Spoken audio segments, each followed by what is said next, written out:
Back to SS productions. ఈ వీడియోలో మనం ఏం చెప్పుకుందామంటే 5th class new textbook Telugu సంబంధించి చెప్పుకుందాము. First, second, third, fourth already మనము అప్లోడ్ చేస్తున్నాము. ఎవరైనా చూడని వారు ఉంటే చూడండి. నెక్స్ట్ టెక్స్ట్ బుక్లోకి వెళ్ళిపోయినట్టయితే మనము ఇటు చూసినట్టయితే మనకు ఫస్ట్ ఆఫ్ ఆల్ ఇండెక్స్ చూసుకున్నట్టయితే ఎన్ని లెసన్స్ ఉన్నాయంటే 10 లెసన్స్ అనేటివి ఇచ్చారు. మనం ఈ వీడియోలో 5 లెసన్స్ వరకు చెప్పుకుందాము. నెక్స్ట్ 5 పార్ట్ 2లో చెప్పుకుందాము. ఫస్ట్, సెకండ్ లెసన్ చూసినట్టయితే ఈ రెండింటిని సంసిద్ధత పాఠాలు అని అంటారని బ్రాకెట్లో ఇచ్చారు. మనకు చాలా ఇంపార్టెంట్. ఏ దేశమేగినా అనే పాఠము, సెకండ్ పాఠము సాయము. ఈ రెండింటిని ఏమంటారంటే సంసిద్ధత పాఠాలు అని అంటారు. మనకి బిట్ వచ్చే అవకాశం ఎలా ఉందంటే క్రింది ఏ పాఠాలని సంసిద్ధత పాఠాలు అని అంటారు అని అడిగే అవకాశం ఉంది. ఇక్కడే కాదు, మనకు థర్డ్ క్లాసు, ఫోర్త్ క్లాస్లో కూడా అలాగా ఫస్ట్ లెసన్, సెకండ్ లెసన్ సంసిద్ధత పాఠాలు అని ఇచ్చారు. మరియు ఫోర్త్లో కూడా ఫస్ట్, సెకండ్ సంసిద్ధత పాఠాలు అని ఇచ్చారు. థర్డ్లో చూసుకున్నట్టయితే ఏవేవంటే తెలుగు తల్లి, మర్యాద చేద్దాం అనేటివి సంసిద్ధత పాఠాల కిందకి ఇచ్చారు. నెక్స్ట్ ఫోర్త్లో చూసుకున్నట్టయితే గాంధీ మహాత్ముడు. నెక్స్ట్ సెకండ్ లెసన్ ఏంటంటే గోపాల్ తెలివి అనేటివి సంసిద్ధత పాఠాలు కింద ఇచ్చారు. ఇప్పుడు 5th క్లాస్లో చూసుకున్నట్టయితే ఏ దేశమేగినా మరియు సాయం అనే పాఠాలు అనేటివి సంసిద్ధత పాఠం కిందకి ఇచ్చారు. ఎవరి క్లాస్లో చూసినట్టయితే మనకు ఫస్ట్ లెసన్, సెకండ్ లెసనే సంసిద్ధత పాఠాల కింద ఉన్నాయి. అదొక హింట్ మనకు బాగా గుర్తుపెట్టుకోవచ్చు. నెక్స్ట్ చూసినట్టయితే ఏ దేశమేగినా చూసినట్టయితే ఇది ఏ ప్రక్రియలో ఉందంటే మనకి ఈ లెసన్ అంతా గేయ ప్రక్రియలో ఉంటుంది. అంటే గేయ ప్రక్రియలో ఉంటుంది మనకి. ఇది ఇతివృత్తం చూసినట్టయితే దేశభక్తి చూసినట్టయితే దేశమునందు భక్తి. నందు ఉందంటే సప్తమి తత్పురుష సమాసము. నందు, నన్ అని ఉంటే సప్తమి తత్పురుష సమాసం అవుతుంది. సో దేశభక్తి అనేది ఏ సమాసం అవుతుంది అని అడిగితే సప్తమి తత్పురుష సమాసం అనేది అవుతుంది. ఏ దేశమేగినా, దేశము ప్లస్ ఏగినా చూసినట్టయితే మనకి ఏ అనేది మనకు సంధిలో కలిసిపోయింది కాబట్టి దేశములో ఏముంది, ఊ ఉంది. సో దీన్ని ఉత్వ సంధిగా తీసుకుంటాము. అంటే ఏ సంధిలో కనిపించడం అంటే ఎలా అంటే ఏ అనేది మేలో ఏమున్నట్టు, మా ఉన్నట్టు ప్లస్ ఏ ఉన్నట్టు ఇలా కలిసిపోయిందని చెప్తున్నాము. ఇలా ఏ కానీ మనకు సంధిలో కనిపించిందంటే ఇక్కడ ఏమైతే పూర్వపదంలో లాస్ట్లో ఏమైతే అచ్చు ఉంటుందో ఆ అచ్చుకు సంబంధించి సంధి పేరు అనేది తీసుకుంటాం. ఊ ఉంది కాబట్టి ఉత్వ తీసుకున్నాం. ఆ ఉండింటే అత్వ తీసుకునిండు. ఒకవేళ ఈ ఉండింటే ఇత్వ తీసుకుండు. ఇక్కడ మనకు ఊ ఉంది కాబట్టి ఉత్వ అనేది తీసుకున్నాము. ఇది ఉత్వ సంధి అవుతుంది. నెక్స్ట్ మనము ఈ చిత్రం ఇచ్చారు. చిత్రం గురించి పిల్లవాళ్ళకి క్వశ్చన్స్ అనేటివి ఇచ్చారు. నెక్స్ట్ చూసినట్టయితే ఏ దేశమేగినా పాఠ్యభాగం రచించింది ఎవరంటే రాయబోలు సుబ్బారావు. ఈయన గురించి చూసినట్టయితే ఈయన ఏమని పిలుస్తాడంటే అభినవ నన్నయ బిరుదాంకుటిగా పిలుస్తారు. మరియు నవ్య కవిత పితామహుడిగా కూడా పిలుస్తారు, అంటే పేరుగాంచారు.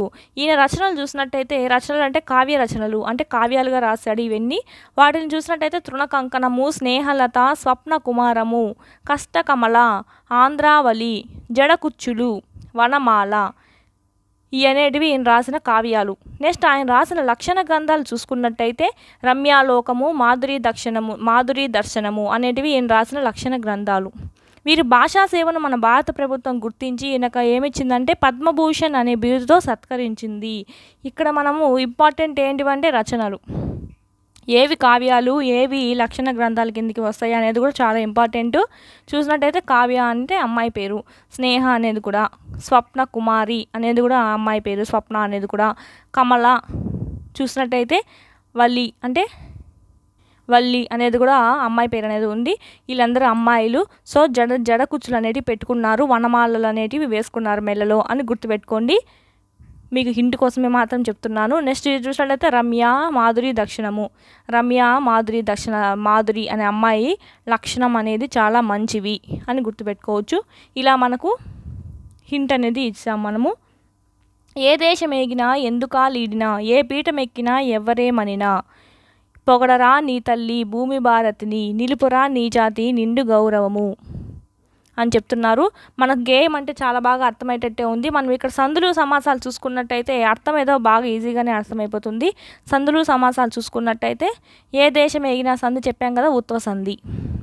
ఎందుకా లీడినా, కాలీడినా, కాలు ప్లస్ ఈడినా, కాలీడిన మనకు ఇక్కడ ఉండే ఈ అనేది మనకు సంధిలో కనిపించింది కాబట్టి ఇక్కడ ఏముంటే అది అనేది సంధిగా తీసుకుంటాం. కాలులో ఏముంది, ఊ ఉంది. సో ఇది ఉత్వ సంధి అవుతుంది. నెక్స్ట్ చూసినట్టయితే ఏ పీఠం ఎక్కినా, పీఠం ఎక్కిన, పీఠము ప్లస్ ఎక్కిన, ఇది కూడా అంటే ఏ అనేది మనకు సంధిలో కనిపిస్తుంది కాబట్టి పీఠములో ఏ అచ్చుంది, ఊ ఉంది. సో ఇది ఏమవుతుందంటే ఉత్వ సంధి అనేది అవుతుంది. నెక్స్ట్ ఎవ్వరేమనినా, ఇలా చేసుకుంటూ పోతే మనకు ప్రతిదీ సంధిలానే ఉంటుంది. ఆల్మోస్ట్ అత్వ ఇత్వ ఉత్వ అనే ఉంటాయి ఇలా కలిసినవన్నీ. ఎవ్వరు ప్లస్ ఏమనినా, ఎవ్వరేమనినా, ఏ అనేది మనకు సంధిలో కనిపిస్తుంది కాబట్టి ఎవ్వరులో ఏముంది, ఊ. సో ఇది కూడా ఉత్వ సంధి అవుతుంది. నెక్స్ట్ చూసినట్టయితే పొగడరా నీ తల్లి, నీ తల్లి అంటే సమాసం చూసినట్టయితే నీ యొక్క తల్లి, యొక్క అనేది మనకు దేంట్లో వస్తుంది, షష్ఠి, షష్ఠి తత్పురుష సమాసంలో మనకి యొక్క అనేది వస్తుంది. సో ఇదేమవుతుందంటే షష్ఠి తత్పురుష సమాసం అనేది అవుతుంది. కిన్, కున్, యొక్క, లోన్, లోపలున్ అనేటివి షష్ఠి తత్పురుషకి విభక్తులు. నెక్స్ట్ చూసినట్టయితే భూమి, చూసినట్టయితే ఇక్కడ భూమి అనేది చాలా ఇంపార్టెంట్. పర్యాయ పదాలు చూసినట్టయితే మనము వసుధ అని అంటారు, ధరణి అని కూడా అంటారు, ఉర్వి అన్నా కూడా భూమే, మేదిని ఇది కొత్త పదము, మేదిని అన్నా కూడా భూమే, గహ్వరి కూడా మనకు కొత్త పదము, గహ్వరి అన్నా కూడా భూమే.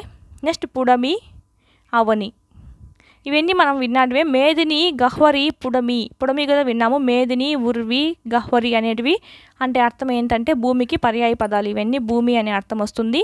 నిలుపరా నీ జాతి, నిండు గౌరవము, నిండు గౌరవము చూసినట్టయితే నిండైన గౌరవము. నిండైన అనేది ఏమవుతుందంటే విశేషణం అనేది అవుతుంది.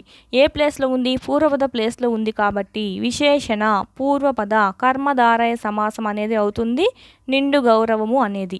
నెక్స్ట్ చూసినట్టయితే ఏ పూర్వపుణ్యమో ఏ యోగ బలమో జనించినాడవి స్వర్గఖండమున, జనించినాడవి చూసినట్టయితే జనించిన ప్లస్, జనించిన ప్లస్ ఆడవి, జనించినాడవి ఆ అనేది మనకు సంధిలో కనిపిస్తుంది కాబట్టి జనించిన అంటే ఆ అంటే ఏమిటంటే అత్వ సంధి. స్వర్గఖండమున చూసినట్టయితే స్వర్గం వంటి ఖండము అంటే స్వర్గంతో పోల్చారు ఖండాన్ని, అంటే మన భారత ఖండాన్ని. దేంతో పోల్చారు అది ఏమవుతుందంటే ఉపమానం అవుతుంది.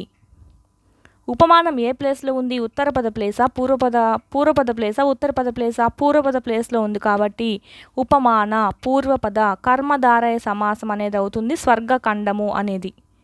నెక్స్ట్ చూసినట్టయితే ఏ మంచి పువ్వులను ప్రేమించినావో, మంచి పువ్వులు, మంచివైన పువ్వులు ఇది అంతే. మంచివైన అంటే ఏంటంటే విశేషణం అవుతుంది.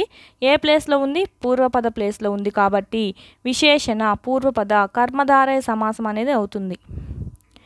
నేను మోచే ఈ తల్లి కనక గర్భమున, కనక అంటే బంగారము, గర్భము అంటే కడుపు, గర్భమున అంటే కడుపున బంగారం కలది, కనకం కలది అంటే ఎవరు వస్తారంటే భూమి అనే మీనింగ్ వస్తుంది. ఉత్పత్తి అర్థం చూసినట్టయితే మనకి ఇప్పుడు గర్భమున కనకం కలది, కలది, కలవాడు అవన్నీ వచ్చినాయంటే ఏ సమాసం అవుతుందంటే బహువ్రీహి సమాసం అనేది అవుతుంది ఇప్పుడు ఇది.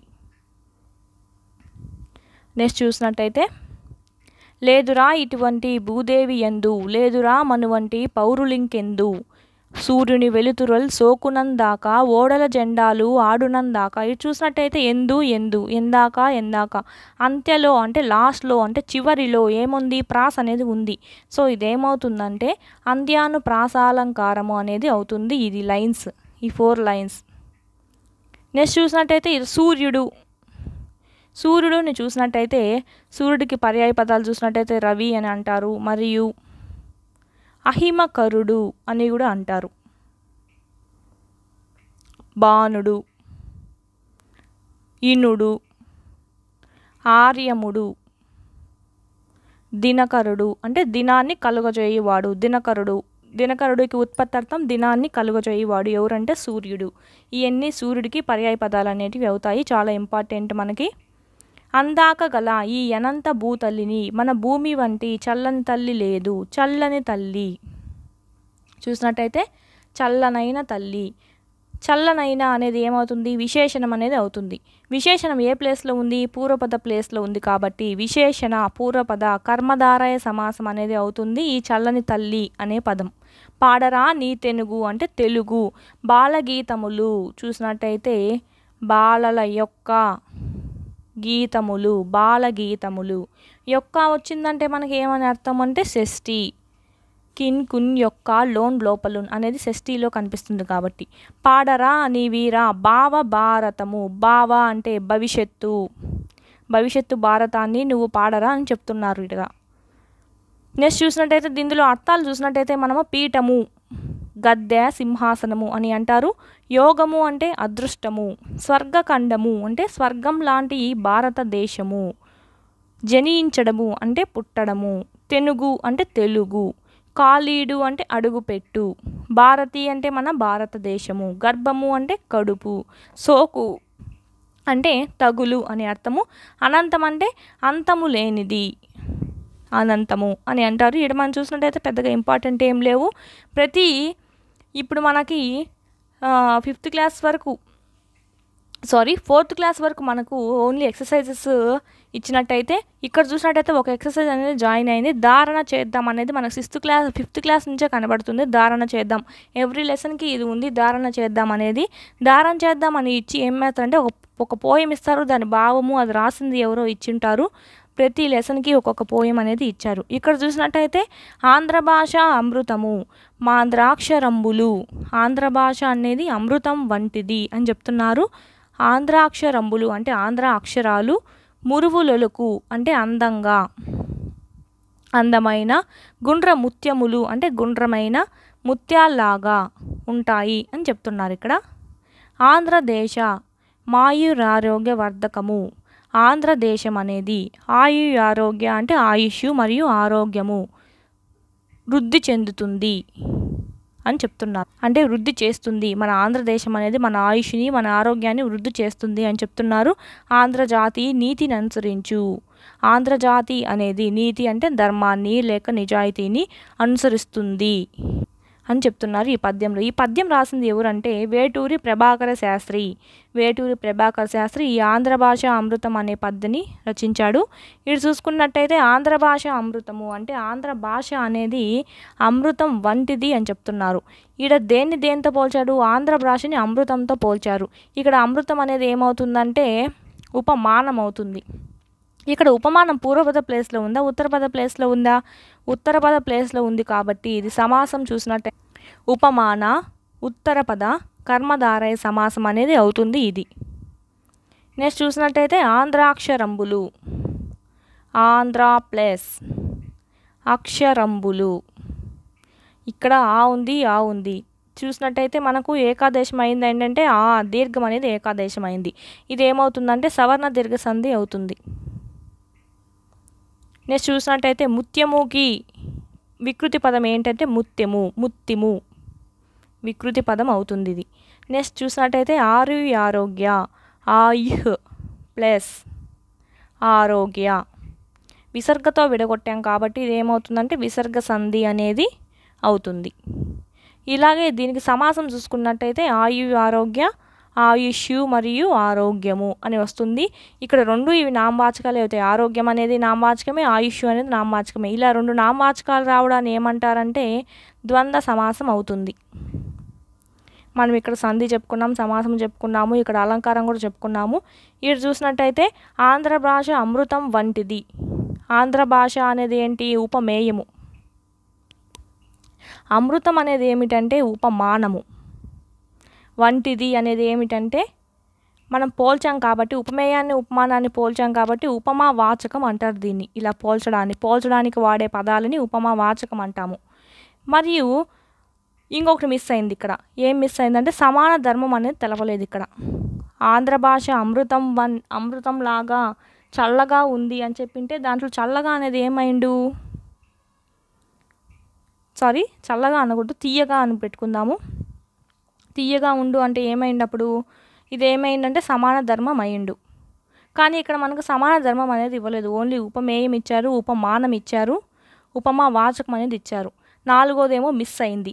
ఇలా 4 రాకుండా 3 వచ్చాయి కాబట్టి ఇలా ఏ ఒక్కటి మిస్ అయినా 4గిట్లో 3 వచ్చాయి. అంటే ఏ ఒక్కటి మిస్ అయినా ఏమంటారంటే దీన్ని ఉపమాలంకారమే అంటారు. కానీ ఉపమాలంకారంలో రకాలు ఉన్నాయి. లుప్తోపమ అలంకారము అని అంటారు వీటిల్ని. ఇప్పుడు అదే 4 ఒకే సెంటెన్స్లో వచ్చాయంటే ఏమంటారంటే పూర్ణోపమ. అంటే పూర్ణం అంటే సంపూర్ణమైంది అని అర్థం. అంటే 4 వాక్యంలో వచ్చాయి. ఇక్కడ ఒకటి లోపించింది కాబట్టి లుప్తోపమ అలంకారం అని అంటాము. ఆప్షన్లో ఒకవేళ లుప్తోపమ ఉందంటే లుప్తోపమే పెట్టాలి. లుప్తోపమ లేకుండా ఉపమాలంకారము, రూపకాలంకారము, మిగతా అలంకారాలు ఉంటే ఉపమాలంకారం పెట్టాలి. కానీ లుప్తోపక అలంకారం అంటే ఉందంటే కంపల్సరీ దీన్నే సెలెక్ట్ చేసుకోవాలి ఆప్షన్కి. అదే రైట్ అవుతుంది. నెక్స్ట్ చూసినట్టయితే మనకు 4th క్లాస్ వరకు చూసినట్టయితే ఈ మాసపు పాట, ఈ మాసపు కథ అనేటివి ఇచ్చారు. నెక్స్ట్ ఈ 5th క్లాస్ నుంచి చూసినట్లయితే చదువుదాం అనేది ఇచ్చారు. మనకి ఇక్కడ చదువుదాంలో ఒక లెసన్ అనేది ఇచ్చారు, దాని గురించి చెప్పారు. ఇక్కడ మనకి ఫస్ట్ లెసన్కి ఏమి ఇచ్చారంటే చదువుదాంలో వివేకానందుని షికాగో ప్రసంగము అని ఇచ్చారు. చూసినట్టయితే ఆ ప్రసంగం అనేది ఎక్కడ జరిగిందంట, షికాగోలో కొలంబస్ హాల్లో జరిగింది. అది డేట్ కూడా ఇచ్చారు, చాలా ఇంపార్టెంట్. 1893 సెప్టెంబర్ 11న జరిగింది అని ఇచ్చారు. ఇక్కడ వచ్చిన ప్రతినిధులంతా ఒకరి తర్వాత ఒకరు ప్రసంగిస్తున్నారు. వివేకానందుని వంతు వచ్చింది. నెక్స్ట్ మాట్లాడాల్సింది వివేకానందుడే. వివేకానందుడు లేచాడు. ఒక్క క్షణం తన ఇష్టదైవాన్ని తలుచుకొని, ఇష్టదైవము అంటే ఇష్టమైన దైవము, ఇష్టమైన అనేది ఏమవుతుందంటే విశేషణం అవుతుంది. ఏ ప్లేస్లో ఉంది పూర్వపదం కాబట్టి విశేషణ పూర్వపద కర్మధారయ సమాసం అనేది అవుతుంది. ఇష్టదైవాన్ని తలుచుకున్నాడు. తలుచుకొని ఏమన్నాడంటే అమెరికా దేశపు సోదరీమణులారా, చాలా ఇంపార్టెంట్. అమెరికా దేశ ప్రజలని ఏమని సంబోధించాడు అంటే అమెరికా దేశపు సోదరీమణురాల. ఫస్ట్ ఏమో సోదర అన్నాడు, మళ్ళా సోదరి మణులారా అని అన్నారు. చాలా ఇంపార్టెంట్ అంటూ సంబోధించాడు. ఈ సంబోధనతో అక్కడ అందరినీ ఒక మహోత్సాహం ఆవహించింది. అలా పిలవడం వల్ల వాళ్ళందరిలో భలే ఉత్సాహం అనేది రేకిందంట. మహోత్సాహం చూసినట్టయితే హాని ఎప్పుడు విడగొట్టా మనం దీర్ఘంతోనే విడగొట్టాలి. అంటే అంటే ఎలాంటి అంటే మహాలో అనేది దీర్ఘంతోనే విడగొట్టాలి. మళ్ళీ విగ్రహారాధన ఇలాంటివి ఉన్నాయి, దాంట్లో మనము దీర్ఘంతో విడగొట్టాల్సిన అవసరం అనేది లేదు. ఇక్కడ మాత్రం దీర్ఘంతోనే విడగొట్టాలి. మహా ప్లస్ ఉత్సాహం ఏమవుతుంది, మహోత్సాహం అంటే ఓ అనేది వచ్చింది. మనము ప్రీవియస్ వీక్లో నుంచి ప్రతి క్లాస్లో చెప్పుకుంటూనే ఉన్నాం. ఆర్లని ఏమంటారు అంటే గుణాలు అని అంటాము. ఇలా గుణాలు అనేటివి రావడాన్ని గుణసంధి అవుతుంది. ఒకవేళ అంటే యావొత్తు కానీ వావొత్తు కానీ రావొత్తు కానీ వచ్చాయంటే వీటిని ఏమంటారంటే యనులు అంటాము. అప్పుడు ఏమవుతుందంటే యనాదేశ సంధి అనేది అవుతుంది. ఇప్పుడు మనకు అనేది చాలా ఈజీగా కనిపెట్టేయచ్చు మనము సంధిలో అనేది ఉందని. అలాగే మనం విడగొట్టకుండా కూడా డైరెక్ట్గా కనుక్కోవచ్చు వచ్చిందంటే గుణసంధి అని. ఇప్పుడు అత్యద్భుతంలో అత్యద్భుతం అంటే యావత్తు, ఇది యనాదేశ సంధి అవుతుంది అని అలాగే చాలా ఈజీగా కనుక్కోవచ్చు. నెక్స్ట్ చూసినట్టయితే చెవులు చిల్లులు పడేటట్టు కరతాళ ధ్వనులు మిన్నంటాయి. కరతాళ ధ్వనులు అంటే క్లాప్స్, తప్పట్లు అనేటివి మిన్నంటాయి. చెవులు చిల్లులు పడేటట్లు కరతాళ ధ్వనులు మిన్నంటాయి. చెవులు చిల్లు ఎక్కడన్నా పడతాయా, పడవు. కరతాళ ధ్వనులు అంటే క్లాప్స్ అనేటివి ఎప్పుడన్నా మిన్ను అంటే ఆకాశాన్ని అడుతాయి అనవు. అంటే వీళ్ళు ఉన్నదాన్ని ఎక్కువ చేసి చెప్పారు, అంటే అతిగా చెప్పారు. కాబట్టి ఇందులో ఉండే అలంకారం ఏంటంటే అతిశయోక్తి అలంకారం అనేది కనిపిస్తుంది. వివేకానందుడు ఆ కరతాళ ధ్వనుల మధ్య కాసేపు మాట్లాడలేకపోయాడు. ఈ ఘనమైన స్వాగతానికి ఆయన చెలించిపోయాడు. ఘనమైన స్వాగతము, ఇక్కడ విగ్రహవాక్యం ఇక్కడే ఇచ్చేశారు. ఘన స్వాగతానికి విగ్రహవాక్యము ఘనమైన స్వాగతము. ఘనమైన అనేది విశేషణం ఏ ప్లేస్లో ఉంది, పూర్వపద ప్లేస్లో ఉంది కాబట్టి విశేషణ పూర్వపద కర్మధారయ సమాసం అనేది అవుతుంది. తన ఉపన్యాసాన్ని కొనసాగిస్తూ సమస్త మతాలకు సమస్త ధర్మాలకు సనాతన ధర్మం తల్లి అనదగింది. అంటే ఆయన ఏం చెప్తున్నాడంటే సమస్త మతాలకు సమస్త ధర్మాలకు తల్లి ఏది అని చెప్తున్నాడు అంటే సనాతన ధర్మము అని చెప్తున్నాడు. చాలా ఇంపార్టెంట్, బిట్ రూపం పడే అవకాశం ఉంది. సహనాన్ని సర్వసత్వత్వాన్ని లోకానికి బోధించిన సనాతన ధర్మం నా ధర్మము. ఈ సనాతన ధర్మం అనేది ఏం బోధిస్తుంది అని చెప్తున్నాడంటే ఈయన సహనాన్ని అంటే ఓపిక, సర్వమత సత్యత్వాన్ని అందరూ నిజాయితీగా సత్యంగా ఉండాలి అనేదాన్ని నా సనాతన ధర్మం అనేది బోధిస్తుంది అని చెప్తున్నాడు ఈయన. ఇది కూడా చాలా ఇంపార్టెంట్. సర్వమత సహనాన్నే కాక సర్వమతాలు సత్యాలనే మేము విశ్వసిస్తాము. పరపీడితులైన శరణార్థులైన వచ్చిన వారికి శరణమైన దేశం ఏదంటే మన భారతదేశము, నా దేశము అని చెప్తున్నాడు. శాకాభిమానము మత మౌఢ్యము లాంటి వాటిని ఖండించి అవి లేనట్టి ఒక సమాజాన్ని రూపొందించాలనేదే ఒక సదుద్దేశంతో మీ ముందుకు వచ్చాను అని వివేకానందుడు అన్నాడు. ఇక్కడ చూసినట్టయితే శాకాభిమానం, శాఖ ప్లస్ అభిమానం, ఆ ప్లస్ ఆ ఏమైందంటే మనకు దీర్ఘం అనేది ఏకాదేశం అయింది కాబట్టి సవర్ణ దీర్ఘ సంధి. అన్ని సందుల్లో కల్లా ఈజీగా గుర్తించే సంధి ఏదంటే సవర్ణ దీర్ఘ సంధి. మనం చిన్నప్పటి నుంచి వింటూనే ఉన్నాము.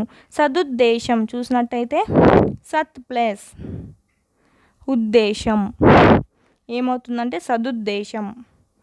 చూసినట్టయితే జశ్వ సంధి అవుతుంది ఇది సదుద్దేశం అనేది. నెక్స్ట్ చూసినట్టయితే అన్ని మతాలు ఒకటేనని, ఆ మతాలలో జరిగే పూజా విధానాలన్నీ భగవంతుడి తత్వాన్ని తెలియజేసేవని వివేకానందుడు చెప్పాడు. మతాలు చూసినట్టయితే మతము ప్లస్ లు ఏమవుతుంది, ము అనేది వెళ్ళిపోయి లు అనేది చేరుతుంది. మా తాకు దీర్ఘం కూడా చేరుతుంది, అలాగే లు అనేది చేరుతుంది. ఇలా పరపదం అనేది ఓన్లీ లు కానీ లా కానీ నా కానీ వచ్చి ముందున్న ము వర్ణాన్ని తొలగించి దీర్ఘంగా మారిపోయినాయంటే వీటిని ఏమంటారంటే లు లా నల సంధి అని అంటాము. అలాగే కొన్ని ఎగ్జాంపుల్స్ చూసుకున్నట్టయితే మనము పుస్తకాలు అంటే ఏమైంది, పుస్తకము ప్లస్ లు, ఈ లు అనేది ఇక్కడికి వస్తుంది, ఈ ము అనేది లోపించి ఇక్కడ దీర్ఘం అయిపోతుంది. అందుకే మనకు కాకి దీర్ఘం వచ్చి లు అనేది చేరుతుంది. ఇది కూడా లు లా నల సంధి అవుతుంది. అంటే ఈ ప్లస్ పక్కన ఏముండాలి, లు లా నా అనేటివి ఉండాలి. అవి కానీ ము వర్ణాన్ని తొలగించినట్టయితే వీడికి వచ్చినట్టయితే అవి ఏమవుతాయంటే లూలా నాలా సంధి కిందికి వస్తాయి. నెక్స్ట్ చూసినట్టయితే ప్రార్థనలు కర్మకలాపాలు చిత్తశుద్ధికి పనికి వస్తాయి. చాలా ఇంపార్టెంటు. ఏవి మన చిత్తశుద్ధికి పనికి వస్తాయి అని వివేకానందుడు చెప్తున్నాడు అంటే ప్రార్థనలు, కర్మకలాపాలు, విగ్రహారాధన ధ్యానానికి ఉపయోగపడుతుంది. ఇది కూడా చాలా ఇంపార్టెంట్. ఏ ఆరాధన మనకు ధ్యానానికి ఉపయోగపడుతుంది అని వివేకానందుడు చెప్తున్నాడంటే విగ్రహాన్ని ఆరాధించడము అంటే విగ్రహారాధన. భగవంతుని దర్శనం లభించాలంటే ముందు మనలోని ఏమీ తొలగించాలంట, అహంకారం అనేది నశించాలి అని వివేకానందుడు చెప్పాడు. వివేకానంద స్వామి సనాతన ధర్మం గొప్పతనాన్ని లోకానికి తెలియజేశాడు. ఈ ప్రసంగం ద్వారా ప్రపంచ ప్రజలకు భారతీయ సంస్కృతి గొప్పతనాన్ని చాటాడు. ఈ ప్రసంగం అంతా మనకు చేర్చింది ఎవరంటే రాసిచ్చింది ఎవరంటే మనకి రచన చేసింది ఎవరంటే స్వామి చిరంతానంద అనే ఆయన రచన చేశారు. చాలా గుర్తుంటుంది, స్వామి వివేకానంద, స్వామి చిరంతానంద అంటే ఈ లెసన్కి తీసుకునేది ఇక్కడి నుంచని. నెక్స్ట్ లెసన్ చూసినట్టయితే సాయం. ఇది కూడా మనకి సంసిద్ధత పాఠం కిందకే ఇచ్చారు. ఈ సాయం లెసన్ మనం ప్రక్రియ చూసినట్టయితే ఇదంతా ఏ ప్రక్రియలో నడుస్తుందంటే కథనం ప్రక్రియలో ఉంటుంది ఈ సాయం పాఠం అనేది. కథనం అంటే ఒక విషయము, ఒక సంఘటన ఉండింటుంది, దాన్ని చెప్తున్నట్టుగా ఉంటుంది. ఒక సంఘటన గురించి వివరిస్తూ ఉంటే దాన్నే కథనం అంటాము. చూసినట్టయితే దీని ఇతివృత్తం చూసినట్టయితే దీనివల్ల ఈ లెసన్ వల్ల ఏం గ్రహించగలుగుతామంటే పరోపకారము, పరులకు ఉపకారం చేయడము ఎంతో మేలు అని చెప్పి మనం గ్రహించగలుగుతాము. అంటే పిల్లవాళ్ళు గ్రహించగలుగుతారు పరోపకారము. ఇతివృత్తం చూసినట్టయితే పరోపకారము. నెక్స్ట్ ఇక్కడ చిత్రం ఇచ్చారు, పిల్లలకి క్వశ్చన్స్ ఇచ్చారు. నెక్స్ట్ చూసినట్టయితే కవిపరిచయం చూసినట్టయితే జాన్ కోప్ సాయం అనే పాఠాన్ని జాన్ కోప్ ఆయన రచించారు. ఈయన ఎవరంటే దక్షిణాఫ్రికాకు చెందిన నవల రచయిత, నవలలు రాసే ఆయన. ఈయన కథా రచయిత, కవి కూడా మరియు సంపాదకులు కూడా. ఇది ఒక అనువాద కథ. అంటే ఏదంటే ఈ సాయం అనేది ఒక అనువాద కథ. అంటే ఒక్కో లాంగ్వేజ్లోంచి ఇంకో లాంగ్వేజ్కి అనువాదం చేసిండేది. మనకి హింట్ కోసం చెప్పాలంటే కోప్ అనేది హోప్ అని గుర్తుపెట్టుకోండి. కోపు హోపు ప్రాస కలిగింది కాబట్టి సాయం చేస్తావని నాకు చిన్న హోప్ అని గుర్తుపెట్టుకోండి. సాయం చేస్తావని హోప్ అని గుర్తుపెట్టుకుంటే చాలా ఈజీగా మనకు ఆప్షన్స్ చూస్తూనే గుర్తొచ్చేస్తుంది. నెక్స్ట్ లెసన్ చూసినట్టయితే మనకు ఓన్లీ ఇంపార్టెంట్వే చెప్పుకుంటూ పోదాము, మ్యాటర్ ఏం పెద్దగా అవసరం లేదు. రవికి పక్షులంటే చాలా ఇష్టము. సాయం పాఠంలో ఉన్న పాత్ర పేరు ఏమిటి అంటే రవి. రవికి ఏమంటే ఇష్టం, పక్షులంటే.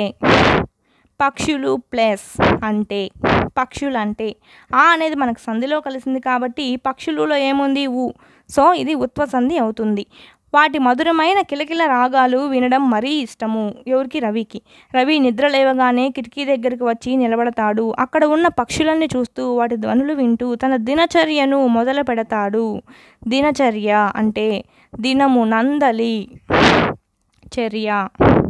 నందలి అని ఏమొచ్చింది? నన్ను అని వస్తే ఏమవుతుందంటే సప్తమి విభక్తి అనేది అవుతుంది. అంటే సప్తమి తత్పురుష సమాసం అనేది దినచర్య అవుతుంది. నెక్స్ట్ చూసినట్టయితే ఈ అందమైన చిన్న చిన్న పక్షులు ఎక్కడ నుంచి వస్తాయో ఎక్కడికి వెళ్తాయో అని ఆలోచిస్తూ ఉన్నాడు. చిన్న పక్షులు చూసినట్టయితే చిన్నవైన పక్షులు. చిన్నవైన అంటే ఏంటి? విశేషణము. చిన్నగా పెద్దగా ఉన్నాయి అని చెప్తాం కదా, అంటే నామవాచకం గురించి తెలుపుతుంది కాబట్టి విశేషణము. ఎక్కడ ఉంది? పూర్వపద ప్లేస్లో ఉంది కాబట్టి విశేషణ పూర్వపద కర్మధారయ సమాసం అనేది అవుతుంది. ఒకరోజు ఉదయం ఒక పెద్ద పక్షుల గుంపు అనేది వచ్చింది. రోజులాగే అవి విద్యుత్ తీగల మీద కూర్చున్నాయి. కిచకిచమంటూ రెక్కలాడిస్తున్నాయి. పక్షులు అనేటివి ఎట్ట రెక్కలాడిస్తున్నాయి అని చెప్తున్నారు? కిచకిచమంటూ అంటే దాని స్వభావం అనేది తెలుపుతున్నారు ఇక్కడ. సో ఈ లైన్ ఏమవుతుందంటే స్వభావోక్తి అలంకారం కిందికి అనేది వస్తుంది. దాని లక్షణం అనేది తెలుపుతున్నారు. రెక్కలు ఎలా ఆడిస్తున్నాయో మనకు క్లారిటీగా దాని స్వభావం చెప్తున్నాడు. కిచకిచమంటూ ఆడిస్తున్నాయి అని దాని గుణము. నెక్స్ట్ చూసినట్టయితే చీటికి మాటికి ఎగురుతూ మళ్ళీ మళ్ళీ అదే తీగపై వాళ్తున్నాయి. ఇదంతా రవి ఆసక్తిగా చూస్తున్నాడు. ఇదంతా చూసినట్టయితే ఇది ప్లస్ అంతా అనేది మనకు సంధిలో వచ్చింది కాబట్టి ఇది ఏమవుతుంది? ఇత్వ సంధి అవుతుంది. దీలో ఈ ఉంది కాబట్టి. కొద్దిసేపటికి ఒక్కొక్కటి పక్షులన్నీ ఎగిరిపోసాగాయి. ఒక్కొక్కటి, ఒకటి ప్లస్ ఒకటి. ఫస్ట్ రిపీట్ అయింది, మళ్ళీ సెకండ్ టైం కూడా రిపీట్ అయితే ఏమంటారంటే ఆమ్రేడితం అంటారు. ఇలా రిపీట్ అవ్వడాన్ని ఆమ్రేడితం కాబట్టి ఈ సంధి ఏమవుతుందంటే ఆమ్రేడిత సంధి అవుతుంది. సంధి ఆమ్రేడిత సంధి ఒక్కొక్కటి అనేది. కానీ ఒక పిచ్చుక అక్కడే ఉండిపోయింది. అది ఎగరడానికి ప్రయత్నిస్తుంది కానీ ఎగరలేకపోతుంది. రవి పిచ్చుకను చూశాడు. ఆ పిచ్చుక కాలు తీగలో ఇరుక్కుపోవడాన్ని గమనించాడు. అమ్మ అటు చూడు, ఆ పిచ్చుక తీగలో ఇరుక్కుపోయింది అని అన్నాడు రవి. పర్వాలేదులేరా, కాసేపు అయితే అదే ఎగిరిపోతుంది అని వాళ్ళమ్మ లైట్ తీసుకుంది. కాదమ్మా, దాని కాలు తీగలో ఇరుక్కుపోయింది, అందుకే ఎగిరిపోలేకపోతుంది అని అన్నాడు రవి. ఇలా తీగలో ఇరుక్కుపోతూనే ఉంటాయి రా, నువ్వు లోపలికి రా, దాని గురించి నువ్వేం ఆందోళన చెందకు, పడాల్సిన అవసరం లేదు, అంటే బాధపడాల్సిన అవసరం లేదు అని చెప్పి వెళ్తుంది అమ్మ లోపలికి. పాపం అమ్మ, నువ్వు కాస్త ఆలోచించు, ఇది ఈ తీగలో రాత్రంతా ఇరుక్కుపోయి ఉంటే ఏమవుతుందో. రవి రాత్రంతా ఇదే ఆలోచిస్తూ పడుకున్నాడు. రాత్రి ప్లస్ అంతా, రాత్రంతా అనేది మనకు సంధిలో కనిపిస్తుంది కాబట్టి రాత్రిలో ఏముంది? ఈ. సో ఇది ఇత్వ సంధి అనేది అవుతుంది. పిచ్చుకకు ఏమీ కాకూడదని కోరుకున్నాడు. మరుసటి రోజు ఉదయం లేవగానే పిచ్చుక గుర్తొచ్చింది. గబగబా బయటకు వచ్చి తీగను చూశాడు. అక్కడ దృశ్యం చూసి ఆశ్చర్యపోయాడు. రవి దేన్ని చూసి ఆశ్చర్యపోయాడో చూద్దాము. ఆ పిచ్చుక అలాగే ఉంది కానీ పిచ్చుక చుట్టూ ఇతర పక్షులు చేరాయి. తీగకు ఇరుక్కున్న పిచ్చుక నోరు తెరచి ఉంది. పక్షులన్నీ దాని నోటికి ఆహారాన్ని అనేటివి అందిస్తున్నాయి. రవి ఆశ్చర్యపోవడానికి కారణం ఏమిటి అంటే పక్షులన్నీ ఆ ఇరుక్కున్న పక్షికి నోరు తెరిచి ఆహారాన్ని అందించడం చూసి ఆశ్చర్యపోయాడు. రవి ఇంట్లోకి పరిగెత్తుకెళ్ళి వాళ్ళ అమ్మ చేయి పట్టుకొని బయటికి లాక్కొచ్చాడు. చూడమ్మా, ఆ పక్షులని దానికి తిండి పెడుతున్నాయి. అమ్మ కూడా ఆశ్చర్యంగా చూసింది. రవికి ఇదంతా ఆశ్చర్యంగా వింతగా అనిపించింది. నిజమే, ఆ పక్షులన్నీ కష్టంలో ఉన్న పిచ్చుకకి సాయం చేస్తున్నాయి, కానీ మనిషి మాత్రం పట్టించుకోవట్లేదు. అందరూ చూసి కూడా చూడనట్టు ఉంటున్నారు అనుకున్నాడు. నిజమే, చూసినట్టయితే నిజము ప్లస్ ఏ, ఇది కూడా అంతే. ఏ అనేది మనకు సంధిలోకి వచ్చింది కాబట్టి నిజములో ఏముంది? ఉత్వ సంధి అవుతుంది, ఊ ఉంది కాబట్టి. నెక్స్ట్ మనంతా ఇది ఎక్సెస్ మ్యాటరు. మనము ఓన్లీ ఇంపార్టెంట్ చూసుకున్నట్టయితే ఇదంతా సంభాషణ. పూసగుచ్చినట్టు చూసినట్టయితే ఇదొక జాతీయం. దీనికి అర్థం ఏంటంటే ఉన్నది ఉన్నట్టుగా, జరిగింది జరిగినట్టుగా, ఉన్నది ఉన్నట్టుగా, జరిగింది జరిగినట్టుగా పొల్లు పోకుండా చెప్పడాన్ని ఏమంటారంటే పూసగుచ్చినట్టు అని అంటారు. పూసగుచ్చినట్టు అనేది ఏమవుతుంది? జాతీయము. నెక్స్ట్ చూసినట్టయితే అవధులు అంటే మీనింగ్ ఏంటంటే హద్దులు. అంతే, అంతకుమించి మనకేమి ఇక్కడ ఇంపార్టెంట్ ఏం లేవు. సంభాషణ ఒకసారి చదువుకుంటే సరిపోతుంది మనకి. ఇక్కడ చూసినట్టయితే దృశ్యము అంటే చూడదగినది, కష్టము అంటే ఇబ్బంది, ఆత్రము అంటే తొందర, అవధులు అంటే హద్దులు, గుంపు సమూహము, ఆసక్తి అంటే అపేక్ష. నెక్స్ట్ చూసినట్టయితే గ్రామరు. ఇక్కడ కూడా అంతే, మనకు లెసన్ లాస్ట్లో ధారణ చేద్దాం అనేది ఇచ్చారు పోయము. ఈ లెసన్లో ఇచ్చిన పోయం చూసినట్టయితే గువ్వ కొరకు మేను కోసి అంటే పావురం, గువ్వ అంటే ఇక్కడ పావురం అని తీసుకోవాలి. పావురం కొరకు మేను కోసి అంటే మేను అంటే శరీరము, కోసి యా శిబిరాజు వార్త విడువగాక కీర్తికెక్కు. ఆ శిబిరాజు కోసిచ్చింది ఎవరంటే శిబిరాజు. ఆ శిబిరాజు వార్త విడువగాక కీర్తికెక్కు, ఆ వార్త అంతా వ్యాపించి చాలా కీర్తికెక్కాడు అని చెప్తున్నారు. ఓగు నెంచబోవా ఉపకారి నెంతురు, చెడ్డవాడు, ఓగు అంటే చెడ్డవారు, చెడ్డవారిని నెంచబోవా అంటే ఎవరు తలుచుకోరు, ఉపవారిని నెంతురు అంటే ఉపవారినే తలుచుకుంటారు, ఉపకారి అంటే మంచి చేసేవారు, మంచి పనులు ఇతరులకు చేసేవారని తలుచుకుంటారు అని చెప్తున్నారు. విశ్వదాభిరామ వినురవేమ, ఈ మకుటం చూసే కనుక్కోవచ్చు మనకు రచించింది ఎవరంటే వేమన గారు. విశ్వదాభిరామ చూసినట్టయితే విశ్వదా ప్లస్ అభిరామ, మనం విశ్వదాన్ని విడగొట్టేటప్పుడు కూడా మనం దీర్ఘంతోనే విడగొట్టాలి, చాలా ఇంపార్టెంట్. నెక్స్ట్ చూసినట్టయితే చదువుదాంలో ఇక్కడ ఏమి ఇచ్చారంటే అనకు, కనకు, వినకు. ఆర్డర్ కూడా చాలా ఇంపార్టెంట్. అనకు అంటే చెడు అనకు, కనకు అంటే చెడు చూడకు, వినకు అంటే చెడు వినకు అని అర్థము. ఇందులో ఇద్దరే పాత్రలు ఉంటారు, గాంధీ తాత మరియు మహాదేవ దేశాయ్. అది సబర్మతి ఆశ్రమము అంటే గాంధీ సబర్మతి ఆశ్రమంలో ఉన్నాడు. అప్పుడు గాంధీజీ ఒక్కరే చిరుచాప మీద కూర్చొని ఉన్నాడు. చిరుచాప అంటే చిన్నదైన చాప, చిన్నదైన అంటే విశేషణము ఏ ప్లేస్లో ఉంది, పూర్వపదంలో ఉంది కాబట్టి విశేషణ పూర్వపద కర్మధారయ సమాసం అనేది అవుతుంది. ఆయన అప్పుడే భగవద్గీత పారాయణం చేసి పుస్తకాన్ని ముందున్న చెక్క మీద పెట్టి అట్లా కూర్చున్నాడు, చెక్క మీద పెట్టాడు. నిన్న ఎవరో తనకు బహుమానంగా తెచ్చిన బొమ్మ వైపు దీక్షణంగా చూస్తున్నాడు బాపూజీ. ఎవరికో బొమ్మ ఇచ్చారంట తన గిఫ్ట్, దానివైపు దీక్షణంగా చూస్తూ ఉన్నాడు. భగవద్గీత చూసినట్టయితే భగవత్ ప్లస్ గీత, భగవద్గీత చూసినట్టయితే భగవత్ ఇత్ ప్లస్ గీ, గీ కానీ అంటే ఏవైనా హల్లులు కానీ కలిసాయంటే ఇది ఏమవుతుందంటే జశ్వ సంధి అవుతుంది.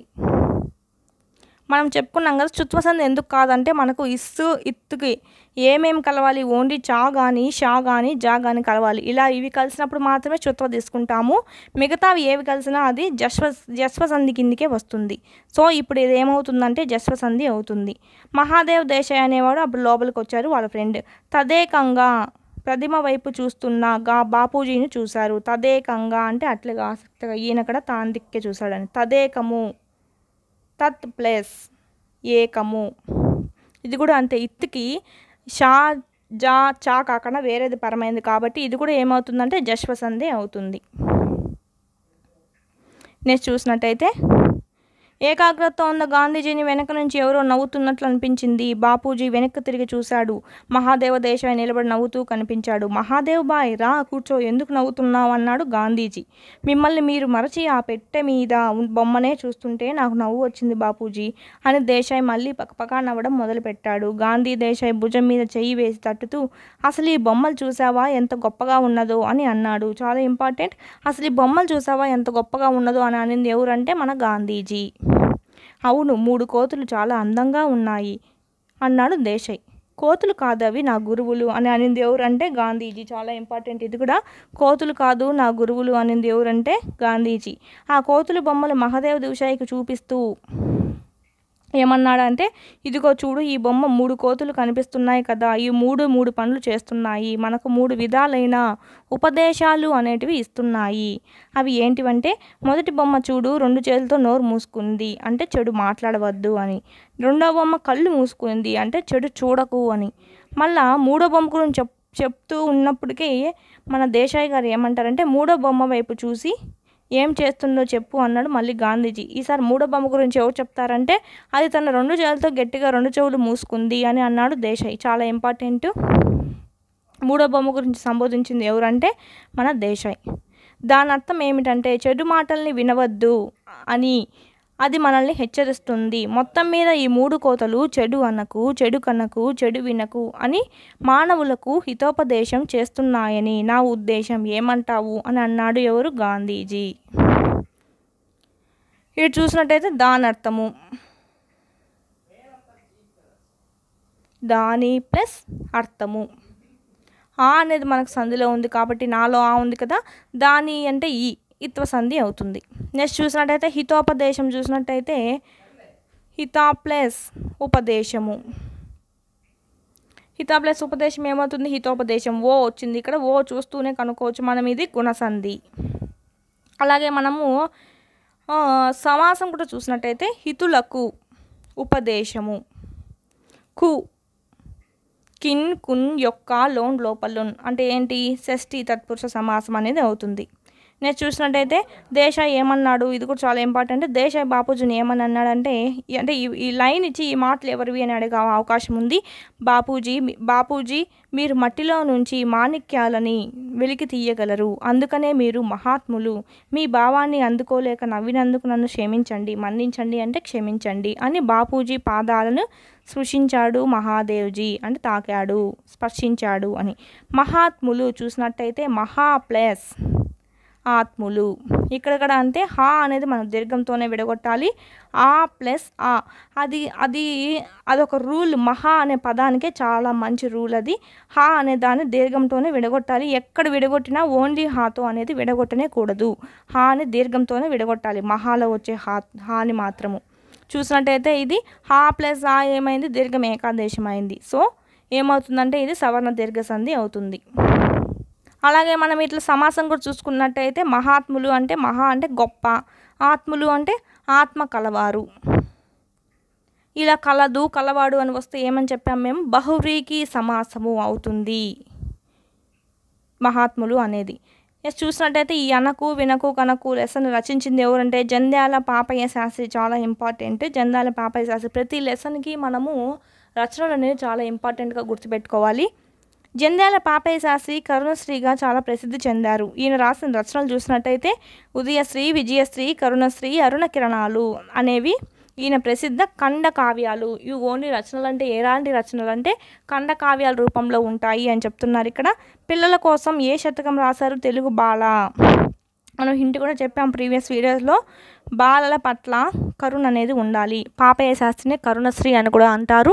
బాలల పట్ల కరుణ ఉండాలి. అలాగే హింట్ కోసం చెప్తున్నాను నేను. తెలుగు బాల శతకాన్ని రచించింది ఎవరంటే కరుణశ్రీ, అంటే జంధ్యాల పాపయ్య శాస్త్రి. కరుణశ్రీ అంటేనే మనకు గుర్తొస్తుంది ఉదయశ్రీ, విజయశ్రీ, కరుణశ్రీ, అరుణ కిరణాలు అనేటివి. సో జంధ్యాల పాపయ్య శాస్త్రి లెసన్ని ఇలా గుర్తుపెట్టుకోవచ్చు మీరు హింట్కి. థర్డ్ లెసన్ చూసినట్టయితే కొండవాగు. కొండవాగు లెసన్ చూసినట్టయితే దీని ప్రక్రియ ఏంటంటే లేఖ. అంటే ఇది ఒక లేఖ రూపంలో ఉంటుంది. అంటే ఒక ఫ్రెండ్ వాళ్ళ ఫ్రెండ్కి ఒక లేఖ రూపంలో ఈ కొండవాగు అంటే ప్రకృతి గురించి తెలుపుతూ ఉంటాడు. సో దీని ఇతివృత్తం ఏమవుతుందంటే ప్రకృతి వర్ణన. ప్రకృతి గురించి, ప్రకృతి ఎంత అందంగా ఉందో వర్ణిస్తాడు ఈ లెటర్లో. సో దీని ఇతివృత్తం ఏమవుతుందంటే ప్రకృతి వర్ణన. ఈ చిత్రం ఇచ్చారు, క్వశ్చన్స్ ఇచ్చారు పిల్లవాళ్ళకి. నెక్స్ట్ కవి పరిచయం చూసినట్టయితే చెరుకుపల్లి జమదగ్ని శర్మ. ఈ కొండవాగు లెసన్ని రచించింది ఎవరంటే చెరుకుపల్లి జమదగ్ని శర్మ. చూసినట్టయితే ఈయన కవి, కథకుడు కూడా. జమదగ్ని అనేది ఏంటంటే ఆయన కలం పేరు, ఆయనకు వచ్చిన కలం పేరు. చాలా ఇంపార్టెంట్. జమదగ్ని అనేది కలం పేరా, బిరుదా, లేక వాళ్ళ అమ్మ నాన్న పెట్టిన పేరా, ఎలా అయినా అడగచ్చు. జమదగ్ని అనేది ఏంటంటే తన కలం పేరు.